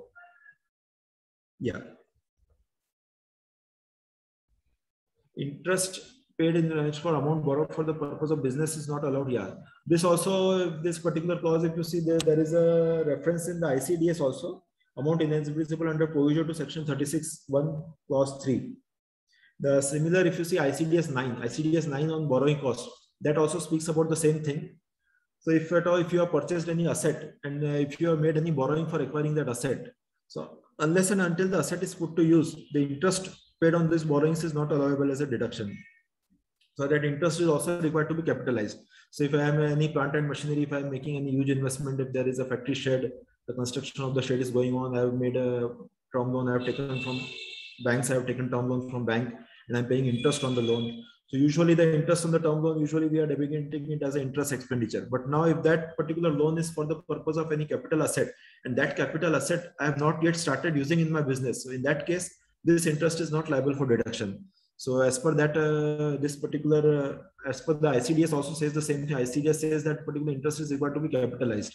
And now this particular clause says that if at all, if you are debited that interest in P&L account, so that interest is required to be disallowed. So again, here the auditor has to verify the, all the interest expense ledgers have to be properly verified. The detailed verification, the auditor can easily ascertain whether that interest needs to be capitalized or whether that interest is eligible for claiming as a P&L expense. So if the auditor finds out that this interest needs to be capitalized, in that case, that quantification has to be done and the reporting has to be done under this particular clause. That particular amount which is not allowable, that only that amount has to be reported under this clause. Moving ahead to clause 22, interest inadmissible under section 23 of MSMED Act. Now again, here also interest on MSME on account of this particular fact is again is a little bit difficult for auditor to verify this. Now, if you are paying any interest, if you are say you are purchasing from any supplier, your supplier is registered under MSME Act, and if you have made a delayed payment to that supplier, so that supplier may claim interest on the delayed payment. So any interest paid on the delayed payment to a MSME, if your customer, if your supplier, or if any service provider or anybody to whom you are making payment, and if that particular entity is registered as MSME, and if you are making an interest payment, that is an interest on the delayed payment to MSME, so that particular interest is not allowable as an expenditure. But this provision is just to protect the interest of MSMEs, those who are registered MSMEs. So just to make sure that they receive their payments on time. So this kind of a provision has been introduced just to encourage that all the prompt and timely payments are promptly made to all the assessees in time.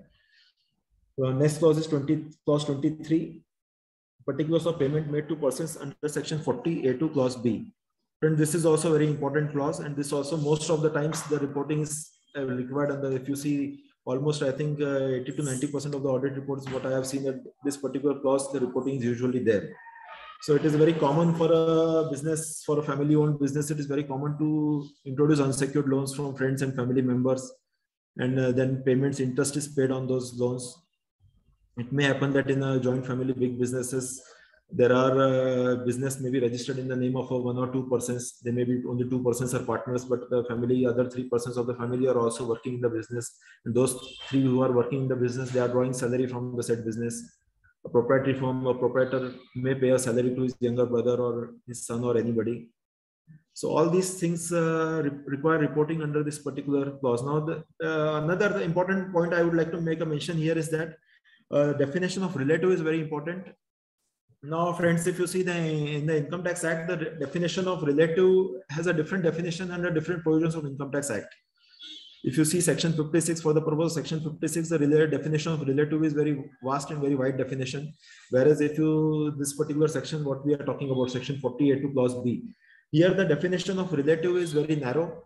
And the definition, definitely there is, as I said, that there are different relative in income tax, that there is a different definition of relative under different provisions of income tax. So we have to see with reference to this particular provision. So here the definition of relative is very narrow. The relative, I will just summarize in the definition as per section 40A2. The relative includes spouse, brother, sister, lineal ascendant, and lineal descendant. That's all. Only these 4 types of relations are considered as relative for the purpose of this particular clause. So for us here, I say that say you are paying salary to your brother. If you are paying salary to your brother, then yes, brother is your relative, and then that has to be reported, whatever amount you have paid. Now, if you are paying to brother's wife, so as per this clause, brother's wife does not come under the definition of relative as per this particular clause. So if you are paying salary to your brother's wife or brother's children or any other, if even brother's children are also not relative. Whereas if you see the other provision, section 56, for the talking about gifts, there brother's wife is falling under the definition of relative. There the relative includes brother's wife also, but here brother's wife is not a relative. So this particular clause, according to the definition of relative, only these 4 relations are covered. So if you are making any payment to these 4, any of the persons falling under this particular bracket or under this particular purview of relative, then all the payments in the nature of interest, even if you are making purchases also, it may happen that you are a proprietor of A and company, your brother B is proprietor of B and company, A and B are brothers, and there are interfirm transactions. A and company has made purchases from B and company. So in that case, all the amount of purchases have to be reported. Again, here we have to, here actually this particular clause, you do not have to use your judgment. Here the government doesn't want you to report as the amount is like unlike the previous clauses. The previous clause we had seen that auditor has to quantify the amount which is disallowable, and that amount is to be reported. Now here that is not the job. Here we are just giving a statistical information. Here whether the amount is allowable or disallowable, that we are not commenting. Here simply we have to verify from the books of accounts that whether any payment is made to the relatives of the assessee as defined, and if there is any payment, just the statistical data you have to report. Yes, the wife of the proprietor, so and so money is paid, to the brother of the partner, so and so amount is paid, whatever. So only to that extent we have to just give the statistical data in this particular clause. There is a separate reporting format is there, which you can find in the CCD utility. Now moving ahead to next clause, clause 24 speaks about amounts deemed to be profits and gains under section 32 AD, 32 AD, AB, AC, and 33 ABA. Now, friends, this is also an important clause. Now, this already if you remember this clause in clause number 19, we have already seen. Yeah, clause number 19. There are certain deductions which were allowed as seen in earlier in clause number 19. Now, clause number 19 also spoke about whether any deductions are admissible under these particular sections. This is what clause 19 said. Now, if you are in past, if you are in earlier years also, if at all you have claimed any deduction under these particular section, now these sections 32AD, 33AB, 33AB, all these sections, if you see these sections, there are subject to certain terms and conditions are there subject to which the deduction is allowed. Say section 32AD, there is a deduction in respect of new plant and machinery setup. Now there are various terms and conditions subject to which the deduction was allowed to the assessee. And also in that particular section, it is mentioned that if at all, if these terms and conditions are contravened in future, in that case, the deduction is withdrawn. The year in which the contravention happens, in that particular year, the deduction is withdrawn and that particular amount is taxable as income. So this clause 24 is basically speaks about that only. So if at all the assessee in earlier years claimed any deduction under these sections and conditions subject to which the deduction was claimed are not being satisfied or these conditions are being contravened, in that case, the reporting under this clause will be required and you have to mention that so and so amount which was claimed as a deduction earlier is now taxable as a deemed. Now that amount becomes a deemed profit and gain. So that particular amount is now taxable as a deemed income in this particular year. So reporting under this clause, it will be required for that particular portion of the income. Now, next clause speaks about, clause 25. Yeah, clause 25 speaks about amount of profit chargeable to tax under section 41 and computation thereof. Now, this is also, again in the section 41, there are various terms conditions based on which, like say, bad debts were written off. Earlier, the assessee claimed a deduction. Say, I have already in the, if you see, can see, as you can see in the slide. In the slide, you can see that we have already mentioned the details of various section 41. Section 41(4) speaks about bad debts. Bad debts business, if you have claimed earlier, bad debts were written off and claimed as a revenue expenditure. Now, in the subsequent years, if it may happen that there is a certain partial recovery out of that written off amount. So, if at all any bad debts were written off, then that particular amount is taxable as an income in the year of recovery. This will come under the purview of this particular section. And if at all, if there is any such kind of income included in the books of accounts of the assessee, then the reporting will be required under this particular section in this particular clause 25. Clause 25, there are various other section 41(3), as you can see in the slide, is quite self-explanatory. Various, I have given various types of income which will fall under the purview of section 41. And if at all any such kind of items are there in the books of the assessee, then the reporting will be required under clause 25. Now let us come to clause 26. Clause 26 in respect of any sum referred to in clause A, B, C, D, E, F or G of section 43B. Now section 43B, there are various clauses, clause A, clause B, clause C. Now again, you have to be well versed with this various clauses of section 43B. Clause A speaks about the taxes, then clause B speaks about the employee dues like PF, ESIC dues, all these will come under clause B. There is bonus, interest, leave encashment, payment to railways, etc. Or like that, there are different clauses cover different types of payments. Now, these the basic concept, the basic logic I will explain you. Basic logic behind this particular clause is that the deduction for these particular items is allowed on a payment basis. The department is very clear that the intention of department is if particular these payments, if you have made the payment, only then you can claim the deduction strictly on a payment basis. Say, for example, if you have collected GST, you are collecting, GST is the indirect tax. You are collecting from your customer. If you are collecting the indirect tax from your customer, you are bound to make the payment within the due date. And suppose that payment is not paid even to that extent, although the due dates are quite early, but here they have given you a cushion that it is the due date of filing the return, till the due date of filing the return under section 139(1). So if these payments, if you have not made till that time, then these amounts are likely, this amount have to be disallowed. And that again, the responsibility is cast on the auditor to identify these kind of amounts and report under this particular clause. Now, as you can see in the slide that subclause A is mentioning that pre-existed on the first day of the previous year, but was not allowed in the assessment of any preceding previous year. Now, as I said that the deduction is available on a payment basis. So it may happen that due to some liquidity crunch or due to some temporary financial constraint, the assessee may not be able to make the payment within the due date. due to liquidity problems. Recently, there in the recent past, a lot of due to this COVID-related issues, a lot of liquidity crunch, a lot of businesses have faced liquidity crisis to that extent that even they were not in a position to pay the taxes also. So it may happen that this employee PF, PSIC, PF dues you have collected from the salary, you have deducted the amount from the salary, although you have paid the salary to the employee, but that amount which you have deducted by your PSIC, PF, that you were not able to deposit before the due date of filing the return. So that particular amount will get disallowed. And it may happen that in the subsequent year, when your liquidity crisis is resolved, it may happen that assessee may make the payment late payment, or although interest you will be paying. Interest you will be paying under that respective law, under the respective act. So if there is a delayed payment of PF, then the interest you will be paying as per the PF Act. If there is a delayed payment of GST, you may pay interest as per the GST rules. But again, as far as income tax is concerned, this particular amount, as it was disallowed in the earlier year due to late payment, due to non-payment. So now when he has already made the payment in the subsequent year, it may happen that the assessee has cleared those dues. So whenever he has made the payment at that particular year, he can claim as a deduction. So as such, there is nothing to lose for the assessee. The amount which was disallowed earlier, that tax liability has got preponed. So assessee disallowed that amount in the earlier year, he paid the tax, and now when he has made the underlying liability, he's cleared all the dues. So now he's claiming that amount as an additional deduction from income in the subsequent year in which he has made the payment. So this particular amount has to be mentioned. And another interesting factor of this particular clause is that you see here it is mentioning which pre-existed. And if you see the clause B speaks about was incurred during the previous year. So even if here the reporting will be required, even if there is a timely payment, and still as an auditor you are required to report that amount. So even if you have paid that amount before the due date, still that amount will have to be reported under clause B. Say in your balance sheet the GST payable is appearing, so that GST payable has to be, and if you have duly made the payment within the due date, say the balance sheet is as on 31st March.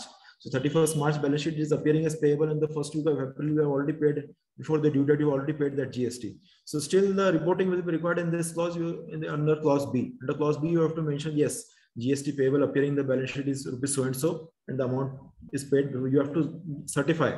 You have to certify that the amount has been paid before the due date, because department is not having your subsequent year's accounts. Whereas as an auditor, you are verifying the books of accounts, and you have to open this necessary documentary evidence. You have to verify the tax challans. You have to verify the underlying challans of PF, ESIC, GST, whatever. And accordingly, you have to certify that the amount has been paid before the due date. Now let us move ahead to the next clause. Now here it speaks about amount modified credits, ITC credit availed of or utilized during the previous year and its treatment in profit and loss account. Now here, friends, here I have just extract of the tax audit report form 3CD itself. I have attached the format in which the reporting is very simple. Now earlier during the excise regime, there was a Senvet credit and that ITC and all these things we used to report. Now under the GST regime, if at all, if there is any GST credit which was eligible and which was carried forward to subsequent year as per books of accounts, that particular GST credit will be appear as an opening balance. Then during the year, whatever credits you have availed in the purchases, the indirect expenses, the capital assets, whatever credits you have availed, all the credits availed will have to be summarized, and the credit which is utilized for making the payment of tax, that also has to be identified. And ultimately at the end of the year, if at all, if there is any credit which is left unutilized at the end of the year, then that will be reported as a closing balance on 31/3/21, and this has to tally with your GST ledger. So GST ledger, in short, you have to verify all the ledgers related to GST in detail. So usually after GST, in the GST regime, it is a little bit of it may be a little bit cumbersome task, especially where there are a lot of GST ledgers. There may be various ledgers in which there are various like GST 9%, GST 14%, CGST, again CGST, SGST, IGST, and there are various rates also, 9% and 14% and all these different kinds of rates. So it is a little bit difficult task for auditor. There may be a dozen full of GST related ledgers. So auditor has to summarize all those dozen of ledgers. He has to summarize in totality. He has to identify how much is the total credit the assessee has availed, how much is the credit utilized, and ultimately whether any credit is carried forward to subsequent year or not. And also the treatment in profit and loss account is also to be given. So now for the assessees who are following exclusive method, where the taxes collected are taken to a separate ledger and not forming a part of your sale proceeds. In that case, you can very simply, you can mention that it is not passed through P&L account. Now, if at all it is routed through a P&L account, say if the assessee is following inclusive method, say for example, a retail grocery shop. A retail grocery shop, it does not collect Kirana shop, the grocery shop does not collect tax separately. Whatever is the sale, that is a gross sale, they take it as a gross sale, and later on, after analyzing the tax rates, then the tax component is then separated, then a separate JV is passed to take the tax component to the tax ledger, and then accordingly. So in this case, there will be a, if the inclusive method is followed, then you have to give a mention that in profit and loss account, whether it has been passed through profit and loss account or not. That mention you have to make here. And already the format is quite self-explanatory. So now let us move over to the next clause, clause 27A. Particulars of income or expenditure of prior period credited or debited to P&L account.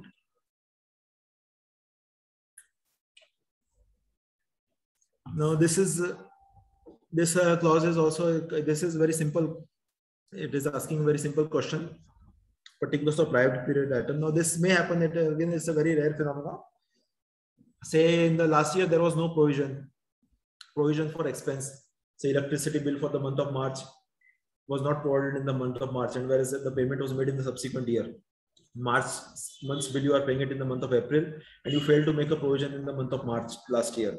And this year you find that the bill of the month of March is paid, and over the top of it in the month of March you have made a provision also.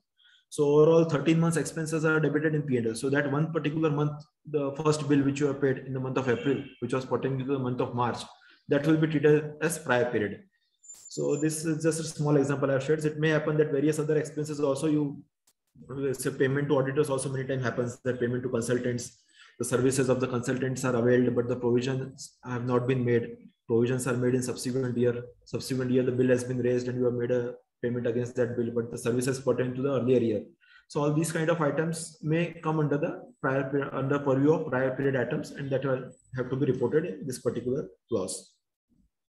Then clause 28 speaks about acquisition of shares covered under section 56(2), clause 7A.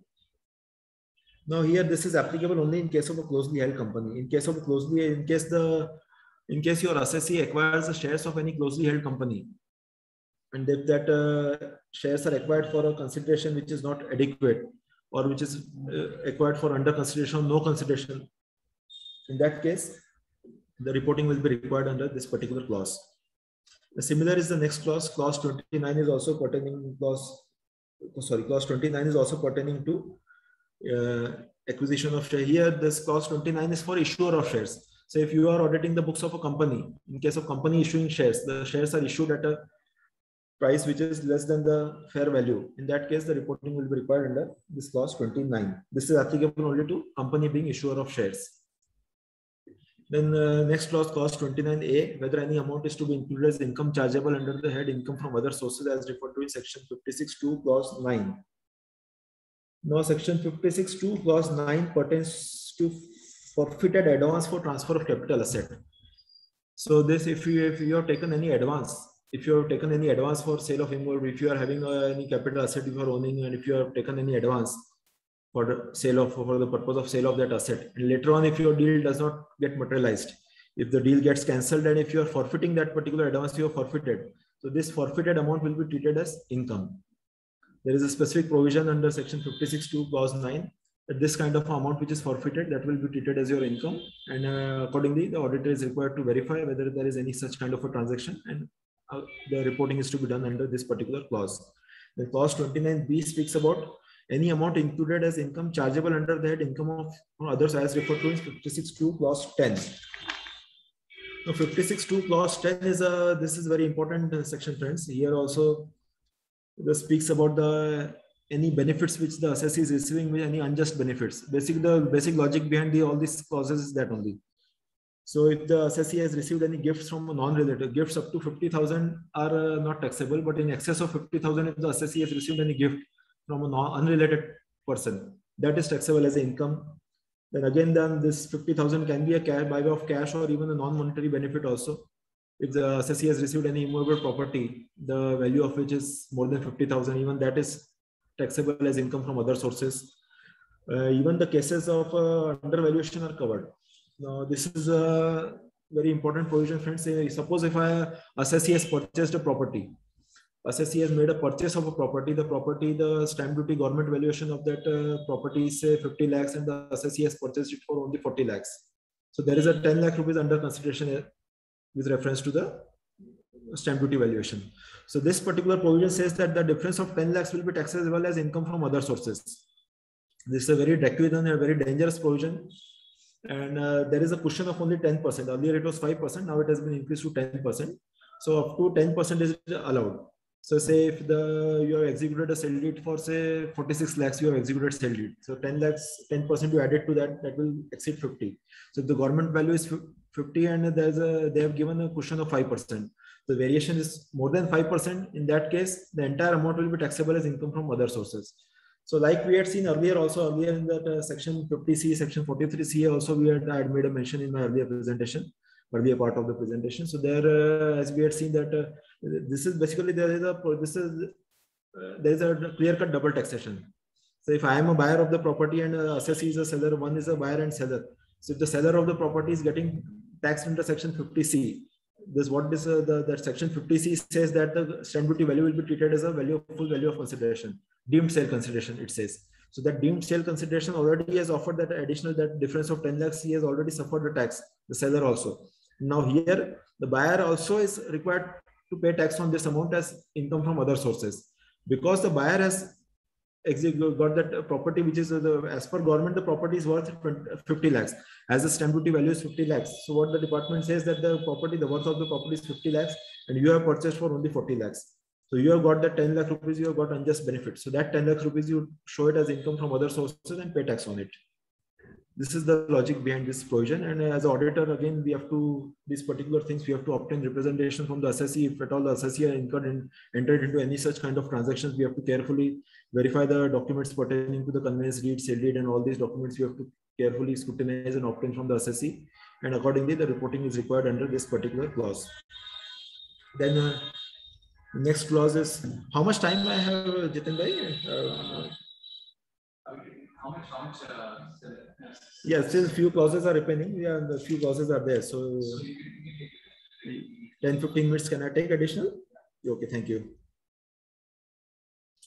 Then next clause pertains to details of any amount borrowed on hundi and amount due thereon, including interest and interest on amount borrowed. Sorry, details of amount borrowed on hundi and amount due thereon, and including interest on the amount. Now this this reporting is required only and only if there is a contravention of the fact that the amount has to be borrowed by account pay check or a draft. So if there is any mode other than account pay, or for that matter, now after the amendment, all the banking channels are covered now. If it is otherwise, then by account pay check, bank draft, or NEFT, RTGS, electronic transfer, whatever, all these kind of modes. If it is any mode other than these modes, only then the reporting will be required under this clause. Then the next clause is of primary adjustment and transfer pricing to be reported under clause 98. This 92, section 92 speaks about transfer pricing. Now transfer pricing itself is a very big area. Now, I don't think it will be possible to cover this in detail, because transfer pricing itself is a very huge area, whereby the basic concept is any associated entities. If there is any, the transaction between the group concern, sister concern should be at arm's length price, and if there is any adjustment required, if there is any adverse observation noticed by the auditor regarding the such transactions, then these transactions have to be reported under this particular, any adjustment in the prices to be done, then it is reported under this particular clause. The next clause is limitation of interest deduction of borrowings from associate enterprises. Yeah, this is also a newly introduced clause, clause 30B. Now this is applicable only when the interest expense is exceeding 1 crore. The basic logic is that if your interest expenditure as a percentage of EBITDA, earning before interest, tax and depreciation, this particular figure you have to arrive at earnings before interest, tax and depreciation, and you have to see your interest expenditure. If your interest expenditure is exceeding 30% of this figure, only then that much amount is exactly, you cannot say that it is disallowed. It is disallowed this year, but it gets carried forward. In the subsequent year, you can claim the deduction when your interest expense reduces or your income increases in subsequent year, then the deduction is allowed. But yeah, the scope is very limited, as the threshold limit is 1 crore. So if the interest expense exceeds 1 crore, only then the reporting will be required. Now we come to clause 31. Now clause 31 is also a very big clause. Here there are, this is divided into 3 parts, 269 SS, 269 ST, and 269 T. Now these are the provisions where that is mentioned that amount of loan or deposit taken and repaid.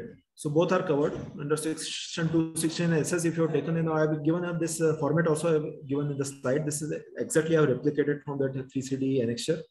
So this is the format. In this format, you will find it in the 3CD utility also.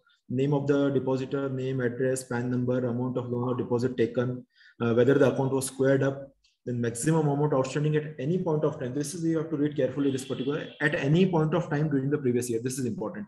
So you have to scrutinize the ledger of that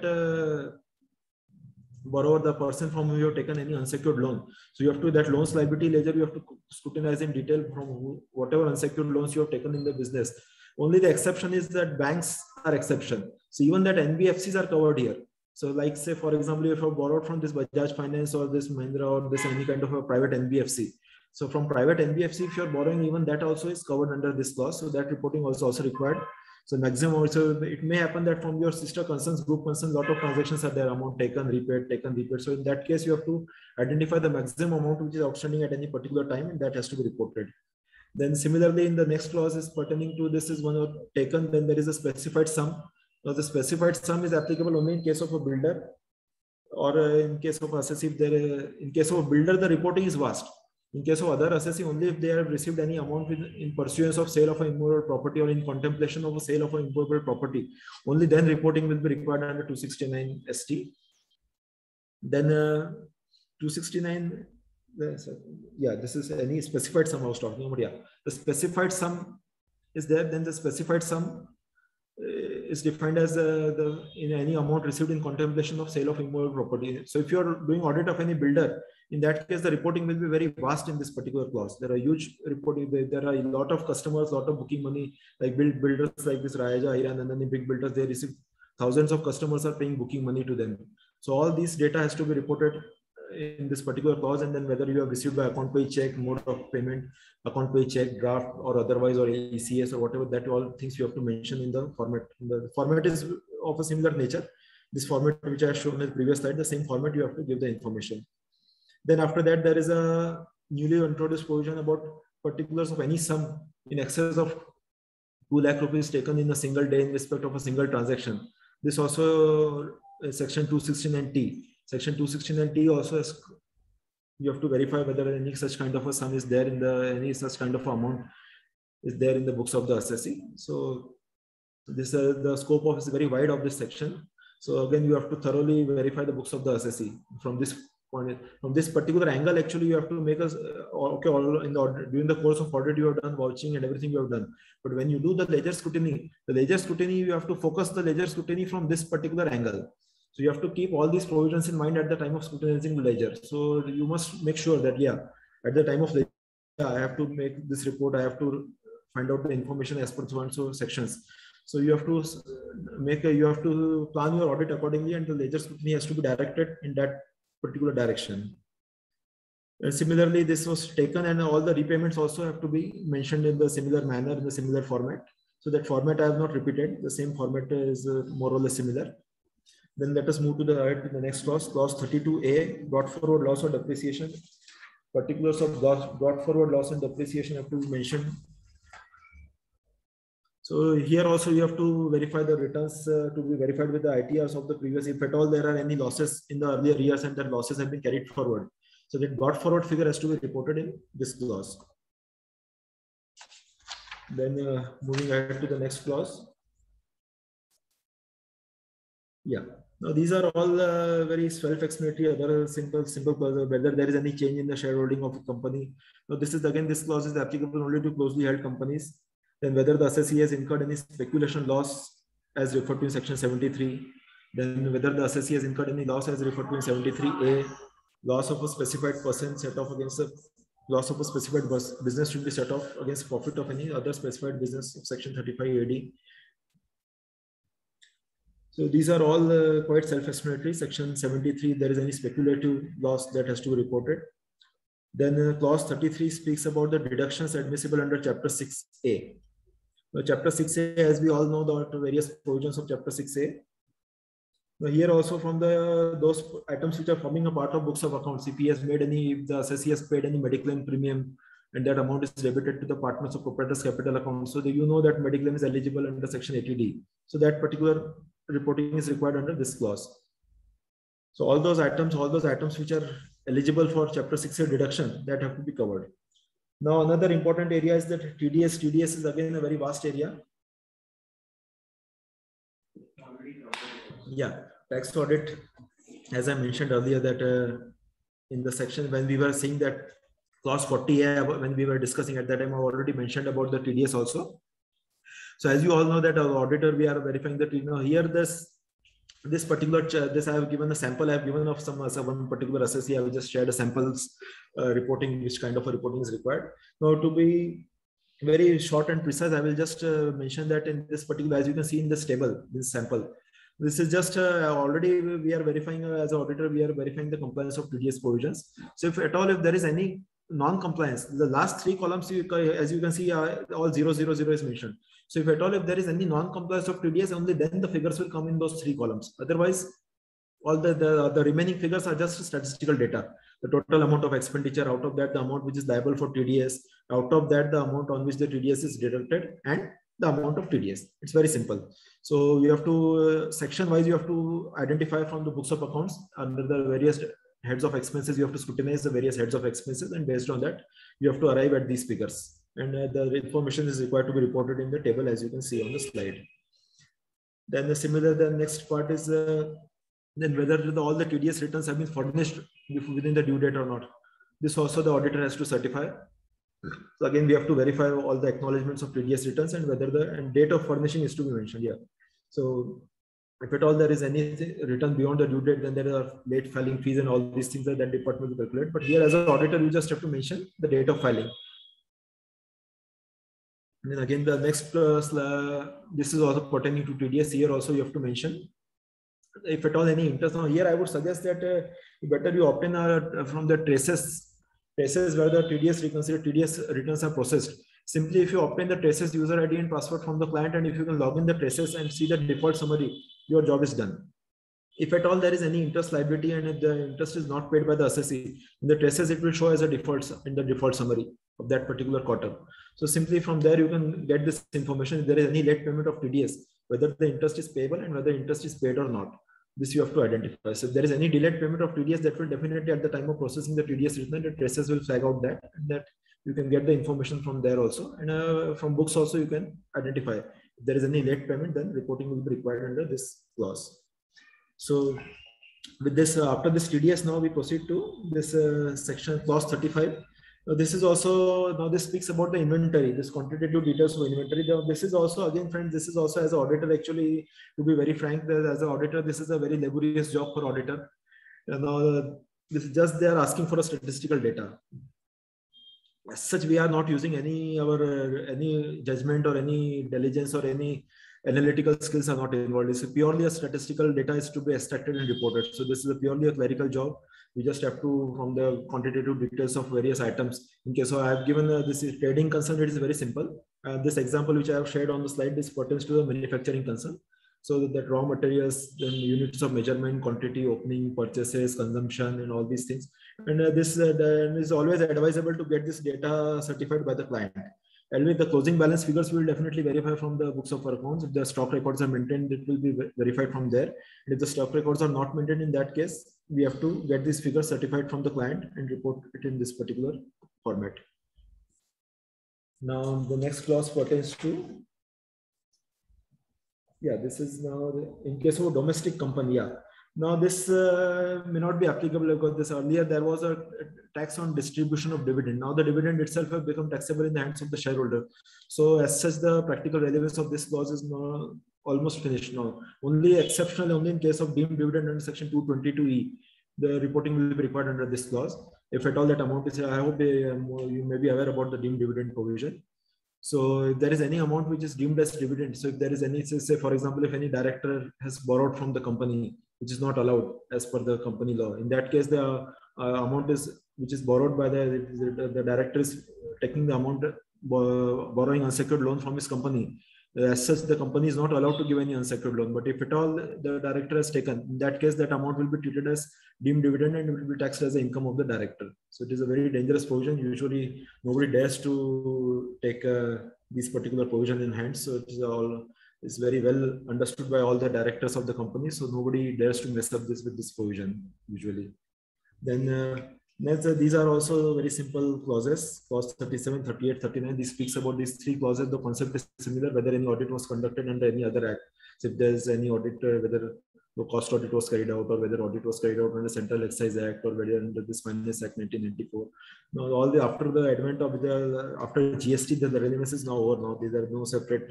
All the things have got merged into GST. Then next is very simple. Here you have to calculate the ratios of gross GP ratio, NP ratio, and this stock turnover ratio. All these ratios you have to calculate. The figure of turnover is to be reported. This is also, friends, this is also very simple. Only the statistical data reporting is required. As you can see on the slide, it's quite self-explanatory. Then in clause 41, the details of demand raised or refund issued under any other law other than income tax and wealth tax. Yeah. So here also they are expecting us to report whether there is. I just given a sample. I have given sample. In the sample, you can see say there is a old assessment was pending in there is any demand raised. In this particular case, in case of one of my assessee, there was a section for the financial year 2014-15. The VAT department has raised a demand. The case was going on, litigation was going on. Ultimately, the demand was raised, and the assessee agreed to pay the demand, and the amount was paid also. So in the remarks column, we have mentioned that VAT assessment and demand is duly paid. This is what we have mentioned in the remarks column. So like that, this is also a very rare phenomenon. If at all, if there is any such thing, you have to obtain a representation from your client. And in the course of audit, if you come across any such transactions, if you come across in the books of account, if you see that any demand is paid pertaining to earlier years, then you have to ask the assessee to provide the assessment order and all those things, and accordingly report under this particular clause. Then next is whether the assessee is required to furnish is pertaining to SFT, form 6161A, whether SFT return is furnished or not. Then whether the assessee or its parent entity or alternate reporting. This is also very rare phenomenon, and I think at Nagpur level, very rarely we get to see any such kind of transaction. This is basically applicable only to the entities who are having their foreign offices in other countries. Then the last one, breakup of total expenditure of entities registered or not. Now this is also kept in abeyance now because of this COVID situation, and because this particular arrangement that GST is also now not yet stabilized. So this clause has been kept in abeyance. Maybe it is very likely that date may get further postponed. So currently, I don't think we should bother too much about this particular clause, as it is not applicable for this particular year. So with this, we have completed all the clauses of Form 3CD. So at the end, I sincerely thank the team of Nagpur branch, my good friend and the chairman of WICASA, CA Jiten Saglani, the chairman of Nagpur branch, CA Saket Bagadia, both very close friends of mine. I sincerely thank you for giving me this opportunity of presenting this important topic of tax audit for all the benefit of all the students of WICASA. And thanks to the entire team of WICASA, the 7 wonders of WICASA, who are very dynamic and very challenging, who have been always very dynamic. They are very charged up, always taking up the new challenges and organizing different programs for the benefits of all your colleagues. So team is definitely a very vibrant team of WICASA is always there too, because even I was also associated with WICASA 20 years ago. I was also part of WICASA, so I know very well the working of WICASA committee. And there's a lot of responsibility. As a student, the responsibility is very, you have to take care of all the studies and everything. And apart from that, managing this, it's a very good experience also. And it's a great fun. So I thank the team WICASA for all the hospitality and all the giving me the opportunity on all of this, organizing all this and coordinating from time to time. And thanks to all the students, all the dear students, for a patient listening on this important topic, and I hope you have benefited with in the technical front also. Thanks to the Nagpur branch team. Thank you, everyone. Thank you so much, sir.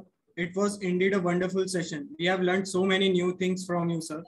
It will surely help the student in doing tax audits. You have explained each and every clauses in very details. Thank you, sir. Now I would like to request Mr. Ramya Soman to kindly propose a formal vote of thanks. Before proceeding with the vote of thanks, I would request if there are any questions from the student side, they can put those questions in the chat box, and I think Pratik sir can take the question and answer session as well. So if there are any questions, queries related to tax audit and any clause of Form 3 CD, you can always put those questions in the chat box. Yeah, sure. I will take up the queries.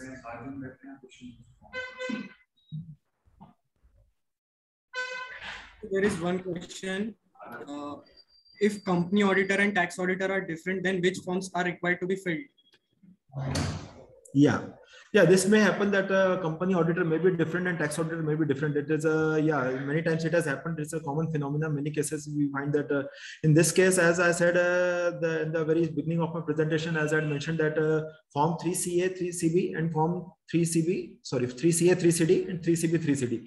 These are so the 3CD is common for all, but Form 3CA, in that Form 3CA, you have to mention that the books of accounts have been audited under the Companies Act 2013 by the auditor, and that Form 3CA, you have to mention the name of the auditor.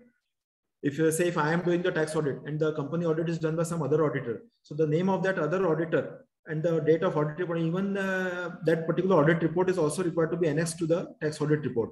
So I have to obtain the copy of the audit report signed by that particular auditor, and also I have to mention the date of audit report as well as the name of the auditor of that particular auditor in Form 3CA. After mentioning all those things, that I can continue at the bottom part of the 3CB, signature will be mine, but in the matter, in the body of the 3CA, I have to mention the name of that particular auditor and date of audit report. And the remaining Form 3CD will be same. I can continue preparing my 3CD and I will be signing the 3CB and 3CD will be signed by the tax auditor, and only the reference of that other auditor will be made in Form 3CA. Okay, sir. Hope it is clear. Anything else?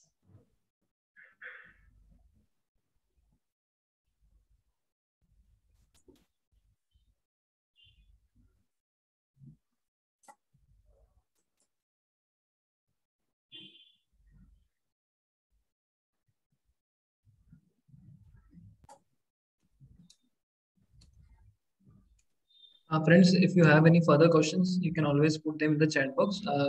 I think we should wait for a couple of minutes for any queries, then we can proceed further. Yeah, please.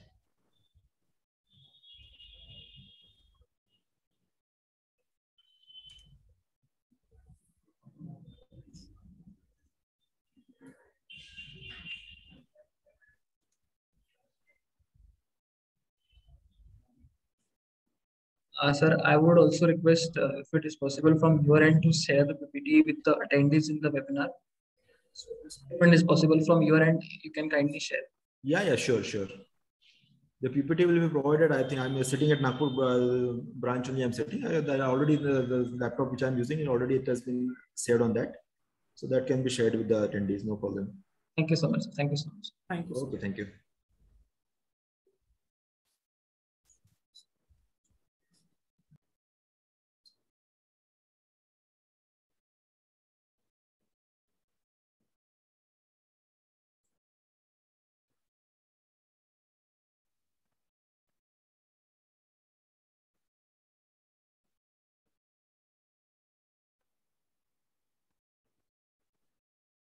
I think no questions. So moving towards the end of this session, I am Amir Suman, Vice Chairman of Nagpur branch of WICASA, would like to propose formal vote of thanks.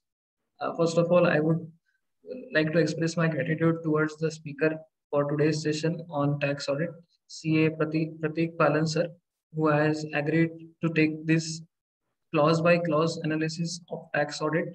And I definitely can say that sir has given justice to each and every clause, covered the aspects of the clauses as well.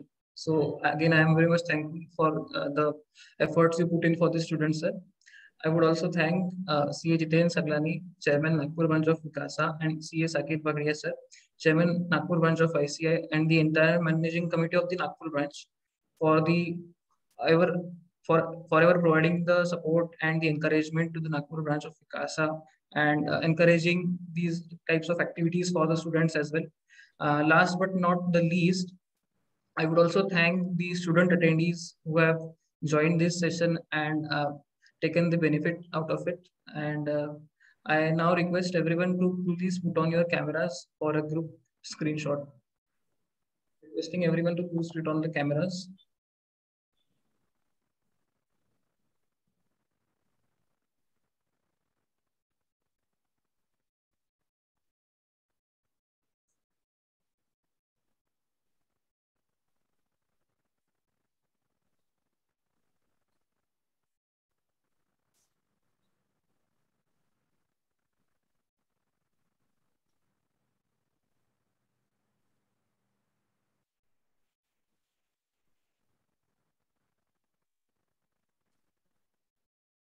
Is it done, Aman?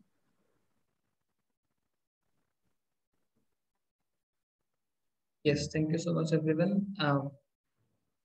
Thank you, Aman. That's it for today's session. We are signing off.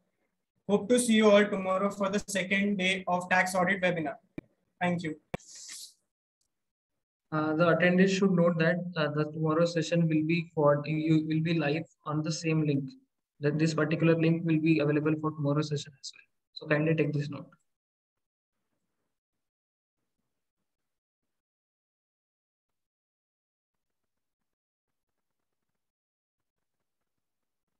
Lisa, thank you so much.